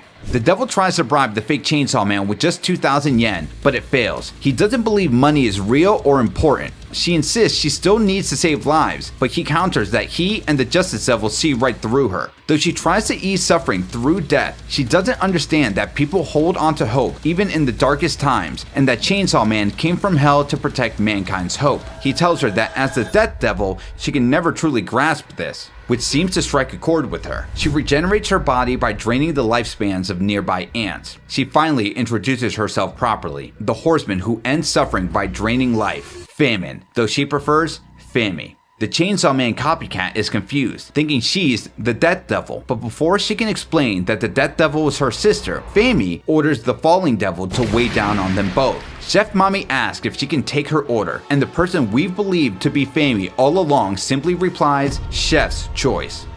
Falling Devil prepares a horrific dish, sacrificing bystanders to make blood-sautéed human and giraffe. The fake Chainsaw Man immediately recognizes her as the real Death Devil, while the real Fami pleads with her sister to die to save humanity. Solemnly, Fami removes her school uniform, revealing that even after removing all her organs, she still cannot die. The Falling Devil tells her boss that the duo are probably staring at her exposed underwear, causing the Death Devil to cover herself up. She replies that even if she could die, doing so would only spawn another Death Devil, one likely less sympathetic to humans than herself. The fake Chainsaw Man asks if she could just quit, but she explains the process is subconscious. Whether he likes it or not, humanity will fear death most on the day of the prophecy, and her powers will activate even if she's sound asleep. Fami suggests she gets eaten by Chainsaw Man, erasing death itself and saving everyone. Death pauses, considering the idea, but then tells them that if they want to protect humanity, they must work with her. The fake Chainsaw Man eagerly agrees, only for Death to reveal she plans to eat them instead. Behind the Death Devil, the Falling Devil hands her utensils. A murder of crows is summoned as we see Famine and the fake Chainsaw Man screaming in agony while Death devours them alive. Chef Mommy asks her boss how the meal was, and the Falling Devil looks disappointed when Death says it tasted terrible, right before Death vomits up tiny dolls of Famine and the fake Chainsaw Man. Falling explains that Death's power lets her control those she eliminates, but she wonders why Death doesn't eliminate her victims before devouring them. Death answers that she finds it more respectful and more delicious to save her lives as much as possible. Falling responds that she's in awe of Lady Death and her virtue. As Death moves to summon her sister and the fake Chainsaw Man, Famine glances at her and strikes first, shocked that her sister actually ate her. Falling threatens to slice Famine if she gets any closer, but Death calmly commands Famine and the fake Chainsaw Man to cause as much terror as possible. Their doll forms force them to obey. Elsewhere, we see Asa trying to shoot the setting sun just because she hates sunburns, but nothing happens. Denji tells her he got her a bread bun from the convenience store. Skeptical, Asa questions how he managed that without a job, and Denji admits he looted a wallet off a corpse. She calls it gross, but Denji shrugs, telling her not to eat it if she doesn't want to. He's not forcing her. Still, she takes a bite and enjoys it, before mumbling about the additives it must be full of. Denji repeats that she doesn't have to eat it, but Asa retorts that it's fine since she's a toxic woman anyway. She admits he was right. She should just live for fun instead of worrying about the bad stuff that gets in the way. Denji asks if he actually told her that, and she confirms it, explaining that she used to hate cheerful people for pretending everything was fine, but now she realizes that they were just handling hardships differently. After finishing the bun, she smiles, only for Yoru to take over and ask for some post-meal exercise. Denji rides her around Tokyo, letting Yoru take out any pseudo-chainsaw men they come across, the two laughing and smiling, until they suddenly run into the fake Chainsaw Man. Yoru tries to shoot him, but he deflects the blast at point-blank range, sending it into two nearby buildings instead. The explosion knocks the pair off their bike. He taunts Denji, asking if the solitary warrior from hell should really be flirting with a girl. Denji responds, pulling his ripcord, that the warrior from hell isn't who he is. As Denji begins transforming, fake Chainsaw Man begins to attack him, but Denji ducks, gaining the advantage and chopping off fake Chainsaw Man's right arm. Despite the loss, fake Chainsaw Man warns Denji that he's just made a grave mistake. Meanwhile, Fami throws rocks at a crowd of strangers, trying to scare them off, but as they glare back in disgust, she grows more anxious. Watching closely, the Falling Devil presses her index fingers into her cheeks, noting that Fami's spreading anger instead of fear. She steps in, manipulating the stranger's gravity. Elsewhere, Chainsaw Man asks his imitator what he meant by the mistake he made, but before he can get an answer, the gravity-affected crowd comes crashing toward them, falling horizontally. Denji fails to catch the first few, but manages to grab the last person, only for fake Chainsaw Man to taunt that he probably saved her just because she was a woman. This catches Yoru's attention, and when Denji calls for her help, she blasts off the civilian's arm instead, sending her falling with the others. Yoru starts mocking the civilian. Denji, in disbelief, calls her a devil, but Yoru just teases him, saying she's the only woman he'll ever need, all while the fake Chainsaw Man watches on. Yoru provokes Denji, taunting him and asking if he wants to eliminate her. As he moves to strike her, Yoru suddenly fires at the fake Chainsaw Man, who tries to leap away to safety. He cuts down a piece of rubble to escape, only to reveal Denji hiding behind it, having used Yoru's attack as cover. Denji slices off the fake's right arm, prompting him to ask if their argument was all staged, but Denji admits it was genuine, complaining that it was starting to grow cold. Yoru attempts another bang shot, but her attack is blocked by two random pseudo chainsaw men. They regenerate their bodies, and soon a crowd of other pseudo chainsaw men gathers around the fake. Denji and Yoru notices several of the pseudo chainsaw men being pulled toward the fake, who raises his arm and reveals 6 of them fused to him, 3 on each arm. Lifting one of the arms up, one of the people morph a larger pair of hands. The fake Chainsaw Man calls Denji out over how the death of civilians never seems to bother him, so he wonders aloud if he'd be willing to cut down people begging for his help. As he finishes, he reverts the pseudo Chainsaw Man transformation process on the people merged into his arms, allowing them to realize what they've transformed into. One of them recognizes Denji and he begs Chainsaw Man to save them, though the fake Chainsaw Man lifts that respective arm and smashes it into the concrete. Denji calls his foe a bastard, as another one of the faces, now injured and busted, continues to plead to him.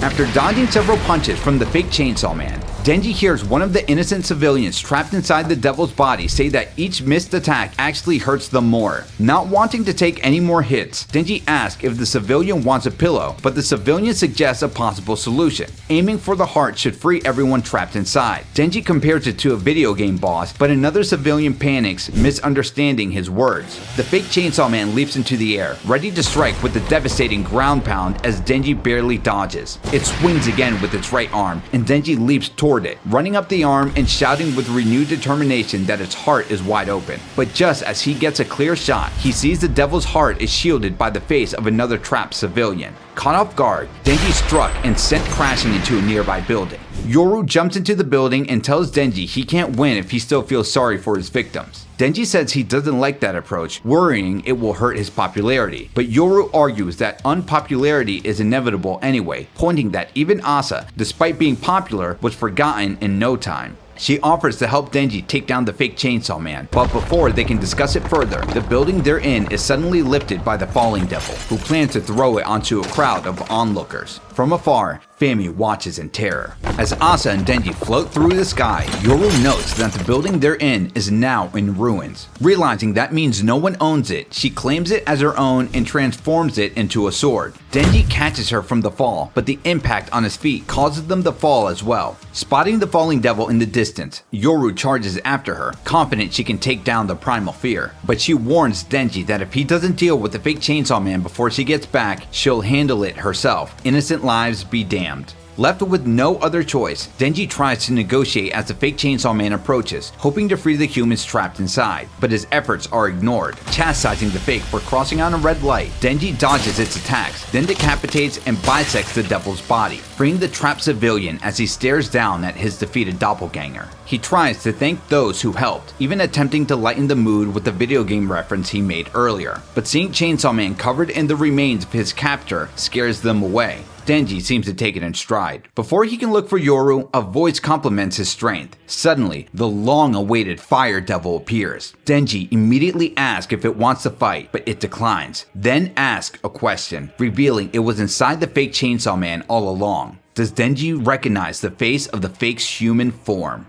Chainsaw Man stares at the sliced head of the fake Chainsaw Man but can't seem to recognize him. Disappointed, the Fire Devil holds out their hand and the flames in their palm begins to tell a story. Once, a pair of kind-hearted twins took in the Fire Devil when they found them injured. While nursing the Fire Devil back to health, the twins spoke of Chainsaw Man and how even devils can be forces for good, a symbol of hope as long as they have justice in their heart, like Chainsaw Man. They emphasize that true strength comes not from power alone, but from the will to protect what's right. Moved by this, the Fire Devil began impersonating the Justice Devil, granting power to those who wish to embody their own sense of justice. Inspired by Chainsaw Man, the twins became fake Chainsaw Men, saving people with their newfound powers. Hey everyone, DJ Miles here. We know one of the twins became the fake Chainsaw Man, but what happened to the other twins remains unknown. It's most likely they became another Chainsaw Man or some variation of a fake Chainsaw Man.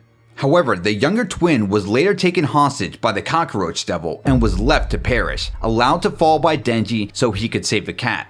Vindictively, the Fire Devil asks Denji if he remembers the older twin's face now. Denji doesn't answer. The Fire Devil laments how the twin felt betrayed and swore revenge, and scolds Denji for not remembering him, though it's understandable since Denji is still just a devil. Denji asks if they want an apology since he doesn't fully understand what he did wrong. The Fire Devil says they want to force a new choice on him and insists he not repeat the same mistake. Before they can explain further, a skyscraper crashes nearby and the Fire Devil vanishes. Buried in the rubble is Yoru, insisting she isn't losing, even though she and Denji both know the truth. She asks if he wants to save her and tells him to speak up. She shouts yes and he agrees, just as the Falling Devil appears in front of him. Noticing Chef Mami's large chest, Denji jokingly calls her Chest Woman, but Yoru quickly corrects him, reminding him it's the Falling Devil. Yoru urges Denji to save her first because of their opponent's strength, something Falling allows since her role is only to spread terror, not to take lives. To demonstrate, Falling tears several skyscrapers from their foundations, suspending them precariously above crowds of civilians. Enraged, Denji charges as Yoru shouts for him to stop. Suddenly, Denji reverts to his human form, and behind him lies the Falling Devil. A voice emerges from the Fallen Devil's mouth, accusing Denji of not having changed since their last encounter and of taking someone dear to them, fully aware of the pain it would cause. The voice reveals itself to be one of the Justice twins. Denji, appearing as his inner child, apologizes profusely. As his body floats in the sky, Chef Mami reveals that Denji is Death's precious pawn. Asa takes control, spotting enough space in the rubble to form a finger gun. Yoru warns Asa that the blast could cause damage, but Asa ignores her and fires anyway. Miraculously, she avoids serious injury and rushes up the rubble, leaping to grab Denji, mirroring how he once grabbed onto her. Asa tries to calm Denji so they can weigh enough to return to the ground, but he says he doesn't deserve to be happy, because if he's putting others through the same pain he once saw as the worst thing in his life, then he doesn't think he deserves happiness at all. Asa confesses she wants to be the one to make him happy, even if she's unsure how, promising they'll figure it out together. The two narrowly dodge a skyscraper thrown at them as Asa watches the Falling Devil rise higher into the sky. She tells Denji they need to stop her. When he asks why, she answers, because we're superheroes. Denji looks stunned, like he suddenly remembers why he started fighting in the first place. Tears well in Denji's eyes, but before he can respond, Yoru takes over. Noting that attacks to Chef Mami haven't worked before, Yoru combines the Tank Devil's powers with all their weapons. In a stunning double-page spread, her arm transforms into a massive, heavy cannon loaded with every sword she's created so far. Tanaka's spinal column sword, Asa's school uniform sword, her aquarium sword, her apartment complex sword, and more. Yoru fires them all at once, unleashing a relentless barrage on the Falling Devil. Each strike lands with crushing force. First comes the spinal column sword, then the cleaver-like butcher weapon, followed by the fish spear, another jagged blade, and more, each one driving deeper into the devil's regenerating flesh. Though she tries to heal with every hit, the onslaught proves too much. Overwhelmed, her body plummets from the sky until all that remains is a sword-riddled corpse buried in the rubble of the street below.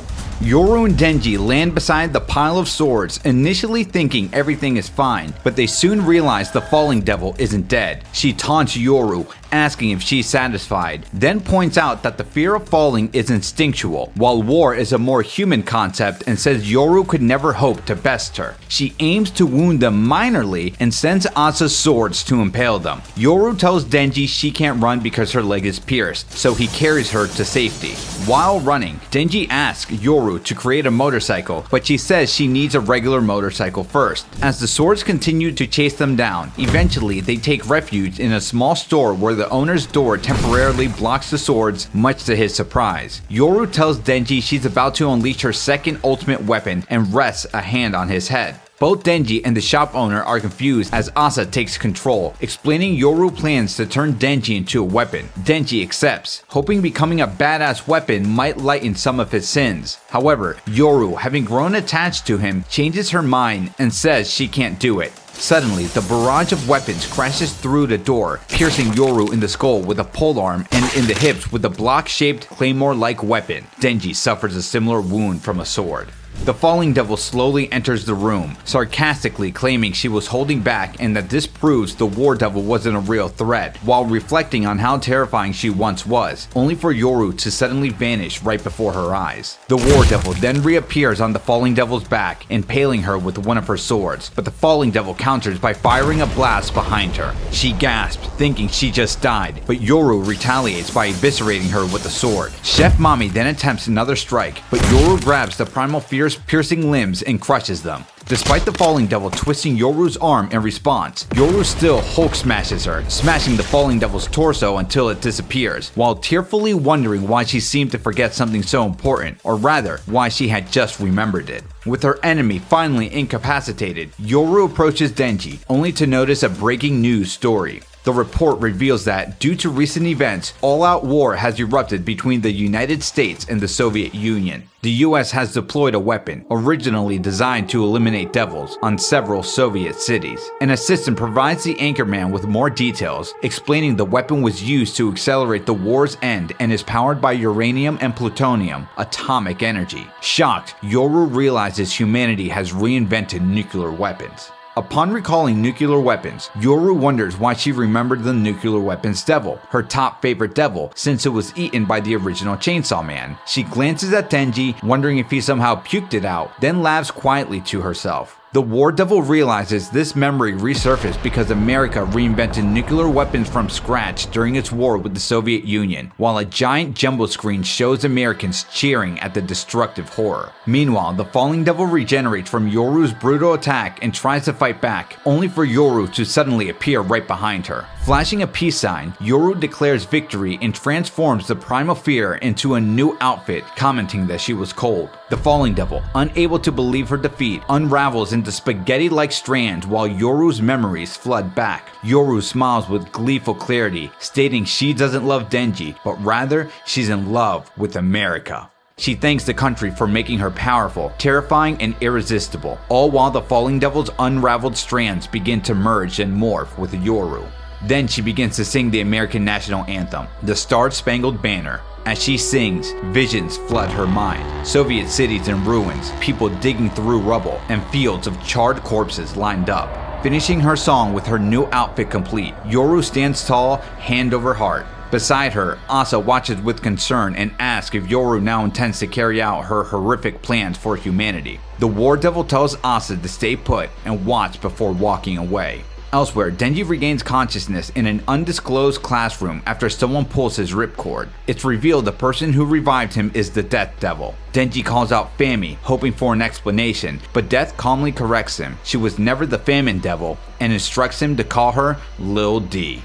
Now, inside the sealed classroom, Denji asks the Death Devil if she was the one who brought him there. She reveals that she had help from the real Famine Devil, and when Denji notices Fami lying on the floor, Death confirms her identity to clear up any confusion. Still wary, Denji asks about Asa and Yoru's whereabouts. As rain begins to fall, the Death Devil turns away and explains that Yoru has grown far stronger than expected after the fear of war spiked due to America's conflict with the Soviet Union and the return of nuclear weapons. Though she doesn't know Yoru's exact location, she reveals that Yoru's on a destructive rampage, gathering a massive devil army and plans to erase her using Denji as a weapon. When Denji asks what would happen if Death itself were erased, Death explains that the world would become one where no living being could ever die, no matter the cause. In truth, Yoru's goal is to create an endless World War II, a world of immortal humans locked in eternal hatred and violence. Death admits her powers were meant to activate on the day of prophecy, but despite her attempts to prevent it, she only succeeded in creating a far worse future. Denji remains unconvinced until Mary steps in and confirms that Death is telling the truth. He warns that the War Devil will appear soon and jokingly tells Death that Denji will believe her if he shows her her belly. Death complies, revealing her stomach as Mary begs Death to trust them and work together to stop Yoru from plunging humanity into an endless war without Death. The sight of Death's undergarments finally convinces Denji to go along with the group, for the time being.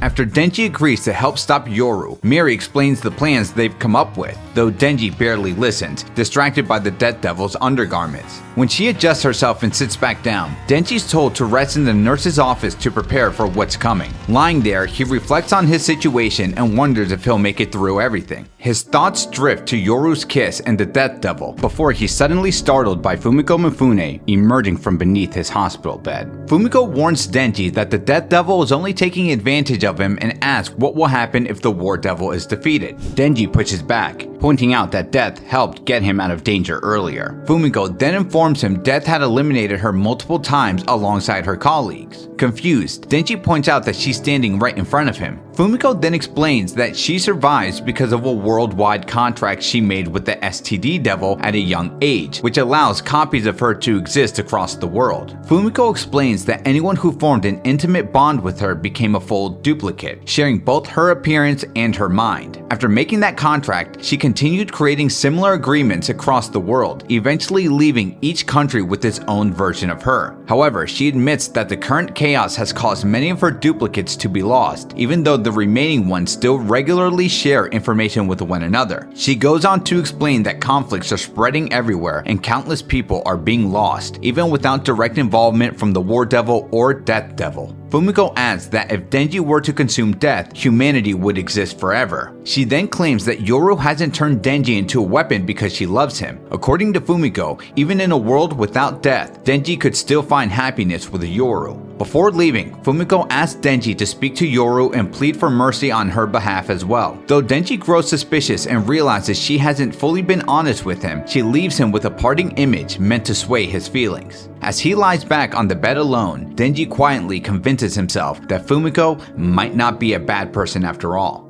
As Denji thinks over Lil D and Fumiko's request, he realizes that whenever women suddenly show strong interest in him, it usually means he's getting manipulated by them. He also wonders if this is what the Fire Devil meant about having to choose between two options once again. Before he can think further, a small rock taps against the nurse's office window. Denji looks out and sees Yoshida standing in the rain, waving from outside the school. As Denji heads out, the Death Devil and the Famine Devil remain resting inside the classroom. When Denji reaches the school entrance, he asks Yoshida why he's standing there in the rain. Yoshida casually replies that he just wanted to see the school. Yoshida then explained that he was only able to enroll at the school because public safety hired him to keep an eye on Denji. Though he was hesitant at first, he admits that being assigned as Denji's guard turned out to be a good thing. Denji asks if Yoshida is there to ask for a favor like everyone else, but Yoshida says he actually brought food so they can eat together. Back inside the school, Denji eagerly eats while Yoshida quietly watches. Midway through, Denji asks if Yoshida plans on eating too, but Yoshida admits he enjoys watching others eat. This reminds Denji of how Aki used to watch him and Power eat back when they were still around. Denji quietly notes that some people are just like that.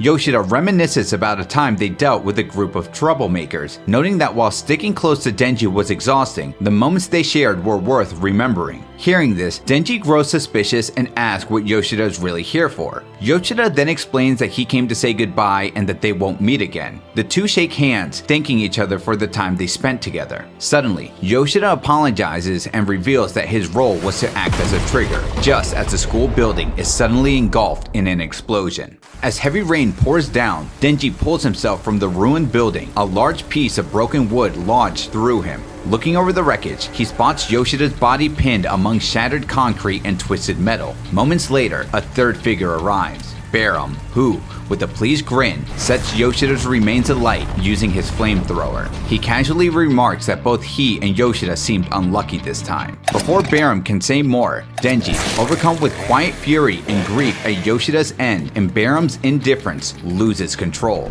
Pochita now takes over, using his cord-like intestines to seize Barum and begin consuming him, starting from the leg. The flamethrower hybrid first responds with dry sarcasm, telling Pochita to finish it quickly. His tone soon shifts to anger, then finally to raw pain as he is completely consumed. Shortly after, Lil D and the Famine Devil appear at Pochita's side. Famine remarks that she's thankful his anger wasn't turned toward them, while Death suggests that it means he understands just how dangerous the enemy they face truly is. As the three look upward, they see a single door open in the sky, then more appear, countless doors spreading across the heavens, forming a terrifying sight that feels as though hell itself has opened above them. As the doors open, a strange mass spills out, not an army of demons, but something far more unsettling. The mass slowly parts, revealing Yoru, who descends calmly as if seated upon an unseen throne. She asks whether the three of them have any requests to make. The Death Devil responds by demanding that the War Devil return to Hell and remain there for the rest of her existence. In exchange, she promises that all three will be reshaped into her weapons, a proposal that visibly shocks the Famine Devil. When Yoru refuses, the Death Devil threatens to use her power, but Yoru dismisses the threat. She reveals that she has taken the Death Devil's companions hostage and intends to use them as leverage. Any move from Yoru or any attack from Death would be enough to end them. Realizing she has no room to act, the Death Devil is forced to stand down. Yoru then turns her attention to Pochita, explaining that she summoned them for one final confrontation. In her eyes, their past encounters have ended in a draw, and she wants to settle things once and for all. She declares that the winner will claim dominion over the world, with the added condition that if she wins, Pochita himself will belong to her. When he offers no response, Yoru takes his silence as agreement, and the clash begins. Pochita strikes decisively, slicing through Yoru as she smiles with excitement and counters with powerful blows formed from her weapons. As the conflict continues, Denji drifts through his subconscious, calling out for Pochita. Instead, he comes across Asa. Confused, he asks what she's doing there. Asa tells him she needs to go down a nearby alley. When Denji presses her for an explanation, she says there's something waiting for her there, something she's been searching for a very long time. The younger version of Denji asks Asa what she's trying to reach, but instead of answering, she suddenly runs ahead, crushing a chicken beneath her foot, just as she did in her dream. Back in reality, Yoru restores her form and reveals that, much like Makima before her, she has made a deal with world powers. She explains that she made a contract with the governor of California. The state would be spared from her destruction, and in return, its people would bear the consequences of her injuries. Mocking Pochita, she notes that California's population numbers around 32 million. She summons the Accident Devil, formed with wrecked vehicles and broken metal, with a warped human face trapped inside. She then shapes its power into a whip of spinning wheels and strikes him. Laughing, she pursues him as he's sent crashing through multiple buildings. Her confidence falters when the Chainsaw Devil cuts through her, but she quickly restores herself by sacrificing even more lives, before finally striking him down with her whip. Okay, this panel looks freaking sick.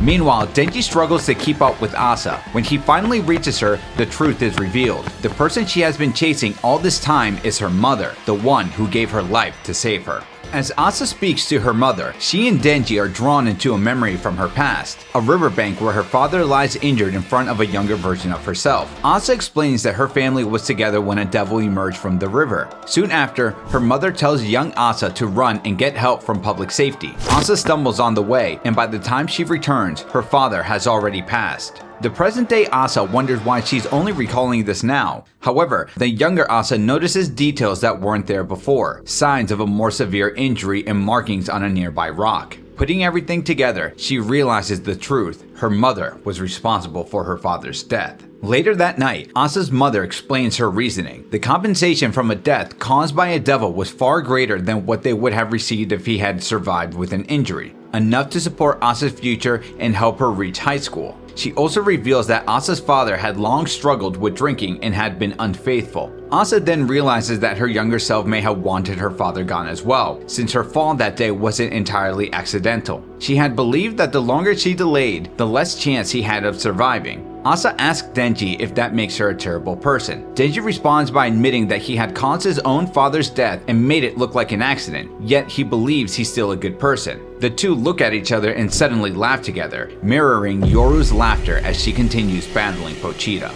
As the battle continues, Asa tells Denji to consume her, believing she is already beyond saving. No matter how much time they've shared, she knows Yoru would never willingly give her body back. Asa also believes that even if humanity were erased, Denji might still endure. Confused and shaken, Denji asks what would become of her. Asa admits that the guilt weighing on her has left her unable to care anymore. Still wanting to do at least one good thing, she urges Denji to consume her while she has a moment of control over Yoru. Back in reality, Yoru rises again as Famine uses her own blood to speed Pochita's recovery. Yoru lashes out, accusing Famine of weakness and disrespecting her sacred war. Famine fires back, claiming Yoru is a truly fragile one as she pulls Pochita's cord herself, forcing him back into motion. Before Yoru can respond, Asa briefly regains control and turns her power inward, disrupting her own form. Miri quickly steps in, striking down the War Devil's body before ordering Death to release Gilly. In response, the Death Devil summons the Guillotine Devil and commands it to tear through what remains of Yoru. As Death's allies urge Chainsaw Man to finish her, he instead turns on them, cutting them down and making his resolve clear. No matter the cost, he intends to save Asa. Yoru buys herself enough time to recover and fires a shot into Pochita's chest. In the dreamscape, Asa scolds Denji for messing up and tells him she can't help anymore. Denji insists it wasn't his fault, that it was Pochita's choice. Remembering the Fire Devil's warning, Denji realizes Pochita has been trying to tell him not to side with either Yoru or Death, since either outcome would cost him any chance at a normal life. Denji tells Asa he wants to build a new world for the two of them. She tears up as she sees him, no longer a child and once again wearing his school uniform, reach out his hand. Asa admits she wants to go with him, but believes she can't. Being half-devil, she fears she would threaten the life he wants. Denji reassures her that she's no different from him and that if her devil side ever becomes a problem, he'll handle it himself. Back in reality, Yoru manages to reattach Death before her power can activate, chastising Pochita. Death thanks Yoru, explaining that she didn't want to die because she still had hope to attend the school festival. Taking this as weakness, Yoru declares that since she saved her sister, Death now belongs to her. She mocks Death for caring about humanity, claiming that compassion has weakened her. Though she calls her a disgrace among the sisters, Yoru insists the same weakness makes her ideal to be turned into a weapon. As the transformation begins, it is abruptly stopped when Pochita cuts through both Yoru's arm and Death, then consumes Death entirely. Yoru begs him to stop, but it's already too late. She's left shaking, barely able to speak her sister's name. Furious over her loss and her failure to prove her dominance, Yoru screams Chainsaw Man's name as she prepares to confront him once again. Driven by grief, Yoru unleashes a rapid barrage of fire shots at Pochita, but he avoids every one of them. She tries to surprise him with another attack, only for him to strike back and send her crashing through a window, leaving her badly damaged.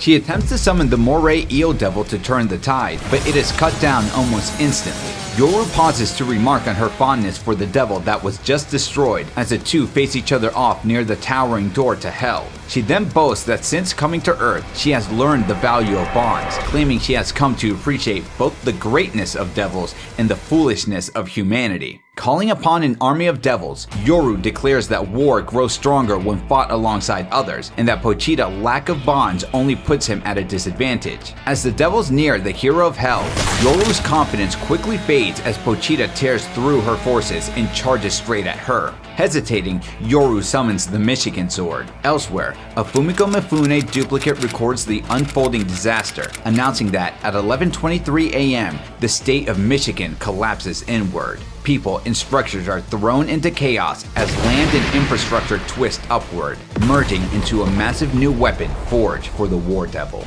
As the battle drags on, Yoru, having already sacrificed the state of Michigan, now wields the newly formed Oregon Sword and cleaves Pochita down the middle. He recovers almost immediately. Also, real quickly, sorry to break up the immersion, can we acknowledge this Oregon Sword Fujimoto has created? Not sure whether I love it or hate it. What do you guys think? Anyways, at the same time, the people of Oregon who had been trapped within the forming blade are expelled from the compressed mass and sent tumbling into the ocean below, dazed and scattered. Growing frustrated, Yoru demands to know what Pochita has consumed, unable to bring the fight to a close despite pushing herself further. She then sacrifices Oregon's remaining population to gain even more power, causing them to vanish completely. In the process, one of Fumiko's many duplicates fades away as well, letting out a tired sigh before disappearing. Yoru channels this energy into a powerful strike she names the Oregon Slash. Declaring it the end of the line, Yoru goes even further, sacrificing the people of Virginia, ironically the same population that once celebrated the use of nuclear weapons, to fuel her ultimate attack, the nuclear punch. The surrounding devils watch in stunned silence as she strikes Pochita with full force, setting off a massive blast. Far below, the people of Japan remain unaware as the shockwave spreads across the city, its force so great that it threatens to open the many doors of hell itself.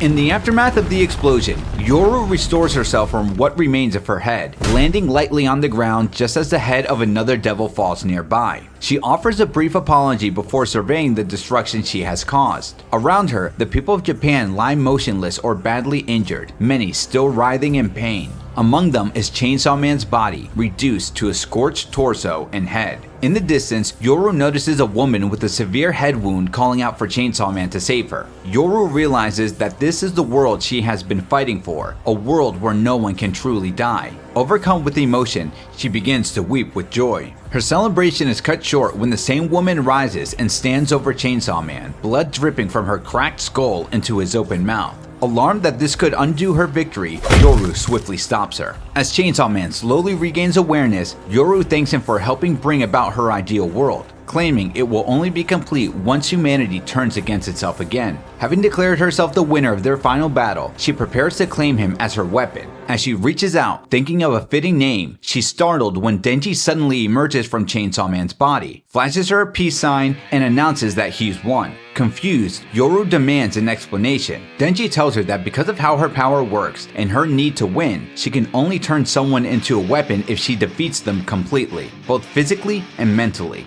When she reached out, Denji says he beat her in a final contest, rock, paper, scissors. By choosing scissors, he claims victory, meaning she lost, and because of that, she can't turn him into a weapon. Furious, Yoru tries to attack him, but Denji dodges and pulls his chainsaw cord. As the smoke clears, Denji stands transformed, declaring that Pochita's strength and his own thinking have merged into one. He names this new form Denji Man. As Yoru scolds him, Denji calmly tells her that this time, she's truly lost. Noticing that Denji's new form is red rather than black, Yoru takes it as a sign that she doesn't need to fight him and orders him to stand down. Instead, Denji launches 4 chains that latch onto nearby walls and buildings. Yoru mocks the move as sloppy and inexperienced until Denji pulls the chains back, revealing that they've dragged several devil heads with them, attaching them to his body like armor. Among them are devils Yoru had previously communed with, including the Moray Eel Devil. Denji taunts her, saying he's heard she made new friends and that he turned them into armor. As Denji continues his advance, Yoru tries to strike back but mistakenly fires at the Moray Eel Devil's head instead. She freezes, declaring that Denji has crossed the line and will pay for it. Denji calmly replies that now she's understand what it's like to lose a friend, adding that the feeling only grows heavier the fewer friends one has left. Before Yoru can fully process his words, Denji devours the Moray Eel Devil, mockingly remarking on its taste. Shaken and furious, Yoru tries to attack again, but Denji avoids it with ease. From atop a nearby building, he demands that she return Asa's body, warning that he'll continue to devour her allies if she refuses. Yoru mutters a curse and strains as she raises her hand. As she does, a massive crack begins to spread across the moon, directly beneath the American flag. Yoru lays out her plan to Denji, declaring that she will reshape the American flag on the moon into a spear and use the United States' claim of ownership as a targeting guide. She hurls the weapon toward him. It narrowly misses Denji, demolishing the building he had been standing on before adjusting its course and striking again. This time, it pierces the Lion Devil, who cries out to Yoru for help. This angers Yoru, and she blames Denji for its suffering, leaving him momentarily confused before resuming her pursuit. As Denji struck again and again by the weapon, a realization dawns on him and he makes his way toward 4th East High School. When he reaches the campus, the spear hits him once more.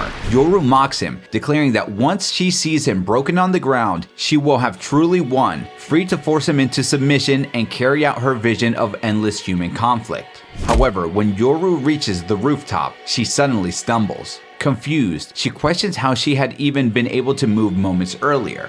The truth is revealed. Denji had already consumed the Leg Devil, having been supplied with numerous pawns by Death, who's believed he was working alongside her. With her mobility compromised, Yoru's left stunned. Denji warns her that he will continue devouring devils and tearing down her ideal world unless Asa is allowed to retain control of her body, leaving the War Devil with no choice but to plead with her enemy to stop. In the aftermath of Denji consuming the Legs Devil, birds tumble from the wires they had been resting on, piglets freeze in place, and people crawl around in confusion. As Yoru surveys the chaos, Denji consumes another group of devils. Yoru braces herself, expecting catastrophic events, but soon realizes that not every erased concept immediately impacts the world. As Yoru leaps off a balcony, Denji swallows the Teeth Devil. Struggling to speak, Yoru spots a nearby motorcycle and transforms it into a chainsaw motorcycle, ramming it into Denji. The impact forces him to expel some of the devils he had consumed, while Yoru crashes into a wall. In pain, Yoru crawls toward him and plunges her arm into his mouth, explaining that if she were to turn him into a weapon now, the erased devils would become permanent, and the world would remain untouched.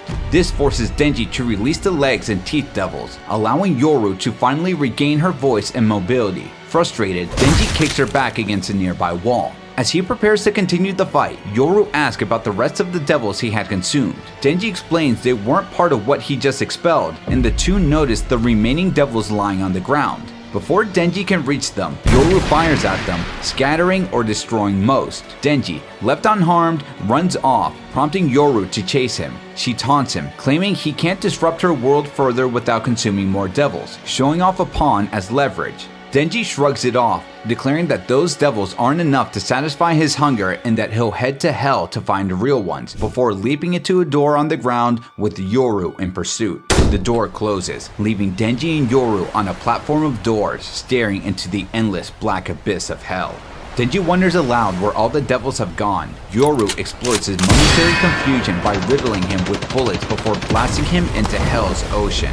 She orders him to surrender, but before he can resurface, a swarm of locusts suddenly engulfs her as the locust devil emerges. Denji manages to resurface from the sea, remarking that if he had not learned how to swim, he would have been dead meat, before hauling himself back onto Yoru's platform. Yoru, however, is overwhelmed by the locust swarm and unable to react to his return, as the locust devil continues its assault even after being decapitated. Denji asks how she feels about his plan, only for Asa to turn toward him and beg him to save her. Seeing this, Denji calls her a cheater for trying to manipulate his emotions. Then, Pochita's instincts take over, compelling Denji to confront the locust devil in order to protect Asa. Their clash tears through the door of hell, forcing all three back into the human world. The locust devil struck down by Denji, the latter's arm being sliced off in turn.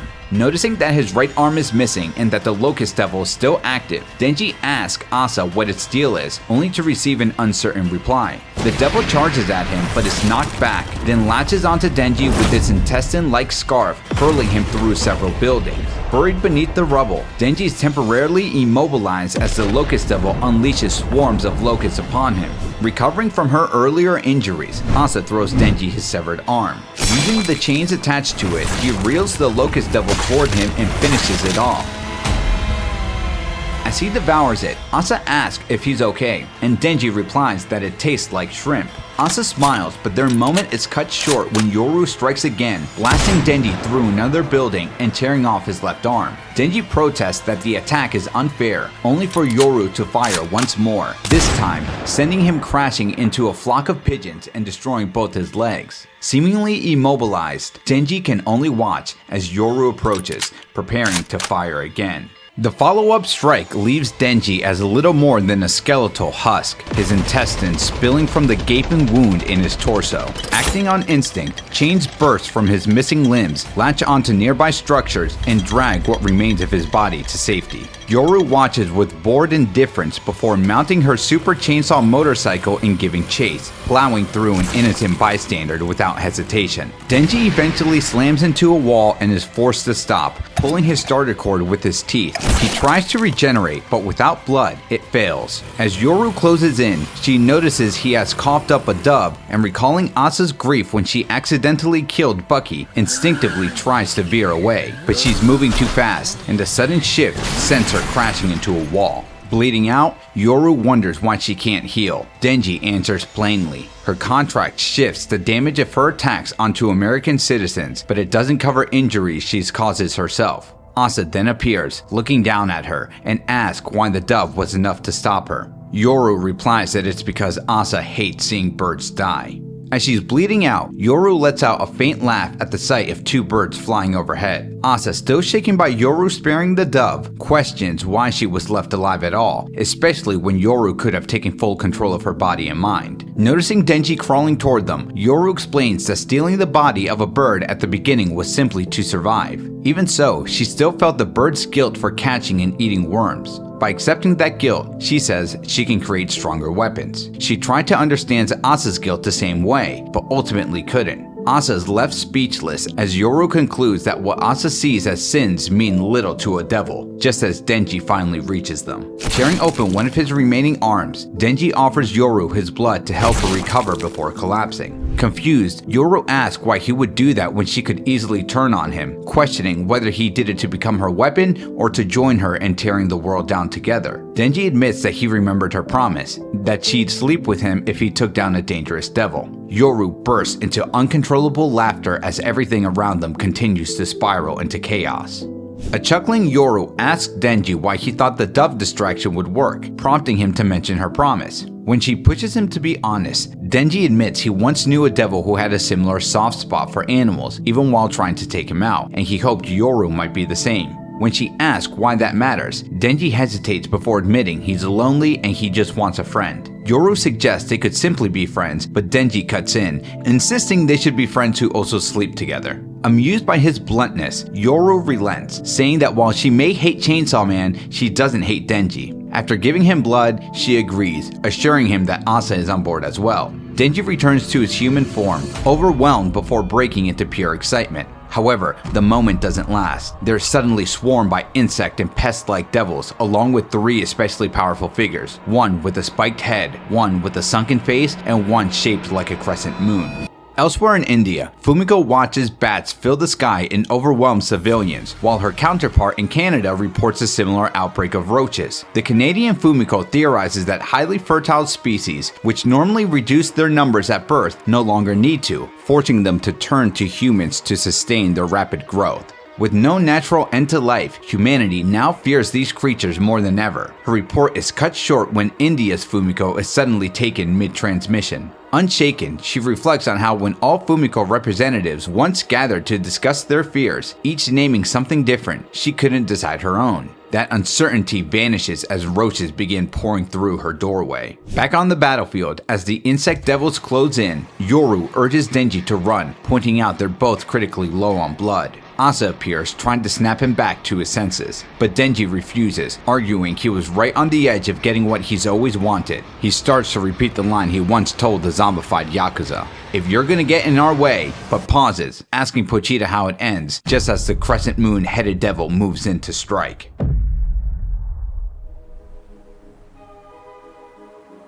In a mental landscape, Denji finds himself lying in a field of grass with Pochita resting beside him. Pochita calmly explains that they've both been devoured by a devil, bringing their shared dream to an end, and calls it a good thing. Denji disagrees, lamenting that he never even gotten to sleep with anyone or have all the kisses he thought he'd get. But Pochita points out that, despite everything he gained, finding a family, going to the school he wanted, and growing closer to Asa, a part of him was always unsatisfied. That realization settles in as Pochita transforms into his true Chainsaw Devil form. He gently tells Denji that he was once happier when he was starving and struggling, fighting devils and living off spoiled bread in that rundown shack, before adding that he has the worst yet best kind of mind, one that can only recognize heaven when he's in hell. Then he embraces him one last time. Afterward, Pochita tears out his own heart and reveals his plan to consume himself, erasing Chainsaw Man from existence and creating a world where he never existed. He admits he doesn't know what the world will look like, but believes it's the only path forward. Denji desperately begs him to stop, refusing to lose his best friend again. In his final moments, Pochita reassures him that since meeting Denji, he's already lived out all the dreams he ever wanted. Flashing one last peace sign, he tells Denji that he can still keep dreaming, even without him. As Pochita fades, Denji reaches out, as if trying to stop him, but Pochita only gives one final wave goodbye. With that, he consumes himself and disappears from existence. The scene then shifts to the outside of Denji's rundown shack, rain quietly pouring down. Denji awakens in his home with blood on his hands, reflecting that he experienced both a good dream and a bad one. Wanting something simpler, he wishes for a normal life, playing video games, going on dates, even having a pet dog, like the small dreams he once shared with Pochita. Spotting a car that once belonged to the Yakuza boss he worked for, he gets in, only to run into the same kind of bad luck that led to his first death against the zombie devil. As he realizes his life might end before it ever really begins, he suddenly notices a naked woman fighting above him. She spares him, saying he smells like a dog, something she likes, and feeds him her blood in exchange for lifelong servitude. Their moment is cut short when a change strikes them. The attacker apologizes, having mistaken the woman for the zombie devil, then declares that they now belong to her. The woman refuses, forms a blood-made weapon, and reveals herself as Power, the Blood Devil, before charging at the Makima-like figure. It's later revealed the attacker is Nayata, who recruits them and sends them to high school to hunt devils while she stays behind, playing video games with Miaoi and her dogs. Power complains to Denji that Miaoi shouldn't love anyone but her, and even suggests that Nayata is something like the control devil. At school, Denji and Power quickly deal with the devil, with Denji asking for a chainsaw since he had used an axe last time. Afterward, he warns the students not to touch the body while Power drinks its blood. As the students go back to playing soccer, Denji watches and admits he wished he could have gone to school like that. He then notices Bucky jump into Asa's arms and walks over just as she starts to fall. Dropping his chainsaw, Denji rushes in and catches her, leaving them both flustered.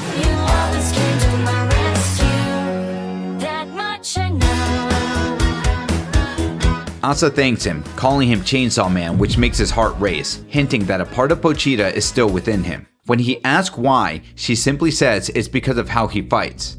Later, still confused, Denji brings it up to Power, who brushes it off as heart thump disease and claims she knows how to cure it. Denji watches Asa, Bucky, and the other students for a moment before leaving with Power. As she loudly lists what she wants for dinner, Denji notes they'll have to shake down their seniors again. They're already out of money.